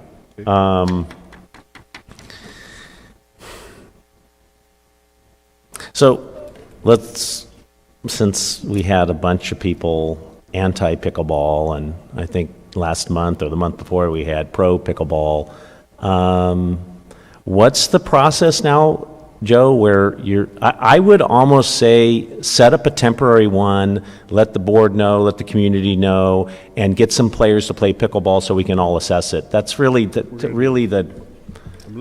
I'd like to be down there and assess the noise. Well, you're doing a noise test first, right? We're just going to do Play? 4 or 5 days of play. Okay. And Please let me know when you do that. I'd love to, just look at that, because there's a lot of residents that want it. So, and I understand that, the other thing too is it would be nice to have, and I think Chris has done this in a report before, is the tennis court activity. I've been making it a point, because I usually don't go down in front of Rossmoor Park, to go down on the way home or in the morning. In the morning it's being used, but in the evening at 6 o'clock or something like that, there's usually one court that's not being used. Okay? Maybe not every day, but I don't see a line of tennis players in the evening. So, Yeah, Joe, you should be able to get those numbers from reservations. Yep. So, I mean, it's just good data to have for us in the community.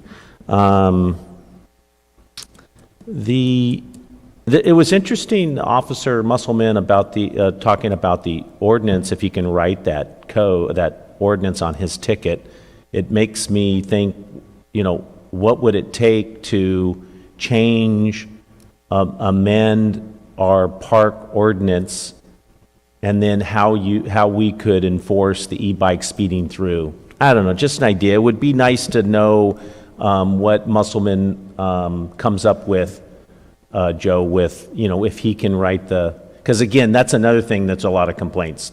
I hear a lot of complaints about the e-bikes whizzing through everywhere. And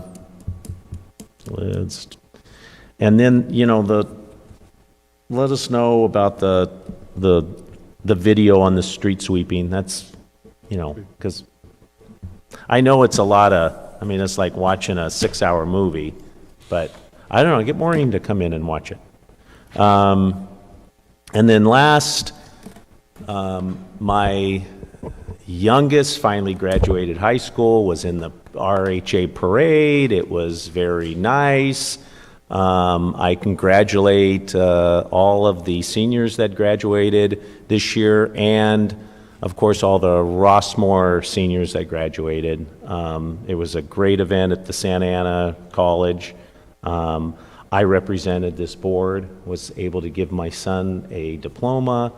It was very, very nice. I thank the school district and Joe for arranging that. Very, very nice. And I used your robe that you gave me with my daughter, Mr. Barkey, Dr. Barkey. That's it. Thank you. Director Searles. A couple items. Saturday, the Foodie Festival was great. So many people were having fun. Given how hot it was nice to see how many people were there. Yep. It was hot, and I know Chris expressed that. We were talking about it, and so it was great to see everyone out. So we have movies and concerts. We have Shakespeare in the Park is coming in a month. It's a little after our next meeting, but I don't want to remind people of Shakespeare in the Park on Tuesday to come on the weekend, because it won't be enough notice for some. But I'm just excited about having the park busy. I know that's part of our discussion tonight, and it always should be. I agree with Director DeMarco. The pickleball it's not a yes or no to everybody. We're not looking to take from one to another, but there needs to be understanding of the resources. If we're going to spend time talking about the budget, then yeah, we should probably be talking about how much our tennis courts are being rented out at a rate. If the demand is too high, then maybe we're not charging enough. And if pickleball is only $3 in Seal Beach, is it going to be revenue source? Well, maybe it doesn't need to be, but we also have to be mindful that that's not our goal. We don't need to say that pickleball will break even. That's not whatever happens with any of our promotions. The RHA and RCSD are supporting a blood drive, donation drive tomorrow. So if anyone hasn't donated in the last 8 weeks, tomorrow is a great day to start your cycle. I believe Director DeMarco's wife and Maureen and I are on the same every 2 months. I think we're the same group. But it's a really great thing that we have here, and I hope all will take advantage of that. And lastly, I just wish a happy Pride Month to all those who need that kind of support and recognition. So, thank you. Mr. Barkey. Thank you. Peaches and cherries is what I recommend on Thursdays at the farmers market. Peaches and cherries. Peaches and cherries. They're a little bit pricey, but they are very, very good. And I love the idea if we can get a meat vendor in, or a beef jerky vendor or something like that. That'd be fantastic. Or farm fresh eggs or something of that sort. That's another good one. Yeah, get some dairy in there. To the tennis players, I don't play pickleball or tennis, although I look forward to playing pickleball. I hear it's a lot of fun. We have to also remember that even though those tennis courts have been well established, and there's people that talk about playing for 30 years and so forth, and that's cool, that there is a movement here of pickleballers from Rossmoor that go over to Seal Beach and elsewhere to play, and they would love an opportunity to be able to play in their own hometown. The concerns were heard loud and clear. The one gentleman who talked about the 3 elements, restrooms, check, parking, maybe, and sound. Maybe there's a mechanism also to put up sound barriers around the fences to mitigate some of that. And I think it's worthwhile testing, not permanently putting courts in, but doing a test drive and let's see how it rolls. Ralph can tell us how noisy it is. Radiology Kaiser guy can tell us whether he can dictate from his home and his dog isn't going crazy or whatever. I think it's worthwhile trying. And if it doesn't work, it doesn't work. If it's too noisy, fine. There's no way to mitigate it, fine.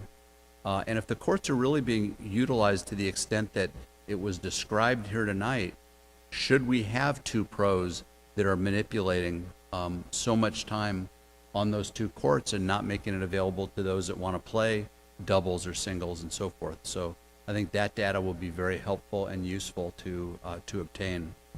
Love where we're going on the budget. The idea possibly of just a year-long bonus as opposed to memorializing a 7% increase in perpetuity, I think makes a lot of sense, to be discussed at a later date. And look forward to movies at the park this summer and all the ongoing activity. Thank you. Thank you. For myself, yes, I've been enjoying the farmers market. The lettuce they have is like huge lettuce, and a lot of fresh vegetables and herbs in there. Just there's just 2 fruit and vegetable vendors right now, but there's a number of other vendors of products, bread, hummus, olives, lots of different things. So come on down to that. Tamales. Yeah, tamales. All sorts of things. So, yeah, do come out and meet your neighbors. And I missed the last coming down to the Stone Soul picnic, but hopefully we'll make the next one. And lastly, I wanted to let everybody know I will not be running for re-election. So if you're interested in running, now's the time to get your name on the ballot. I think it's, I've been on either the RHA or the RCSD board pretty much for the past 20 years straight. So I think it's time to give somebody else a chance. When's the filing deadline? Do you know offhand? Well, if the incumbent doesn't run, they get a little more time. It's in July sometime. It's like July 15th or something like that, but don't quote me. So it may go into August if without an incumbent. And of course, Jeffrey will have the other spot.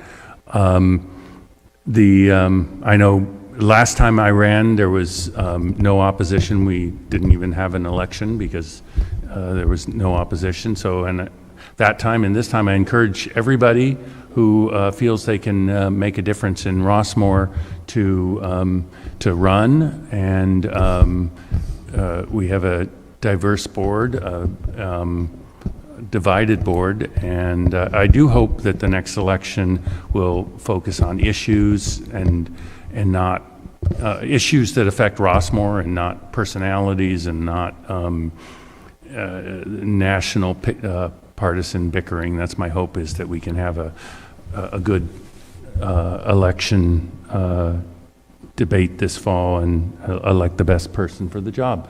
So that's my 2 cents, and I'll be around for a few more months, but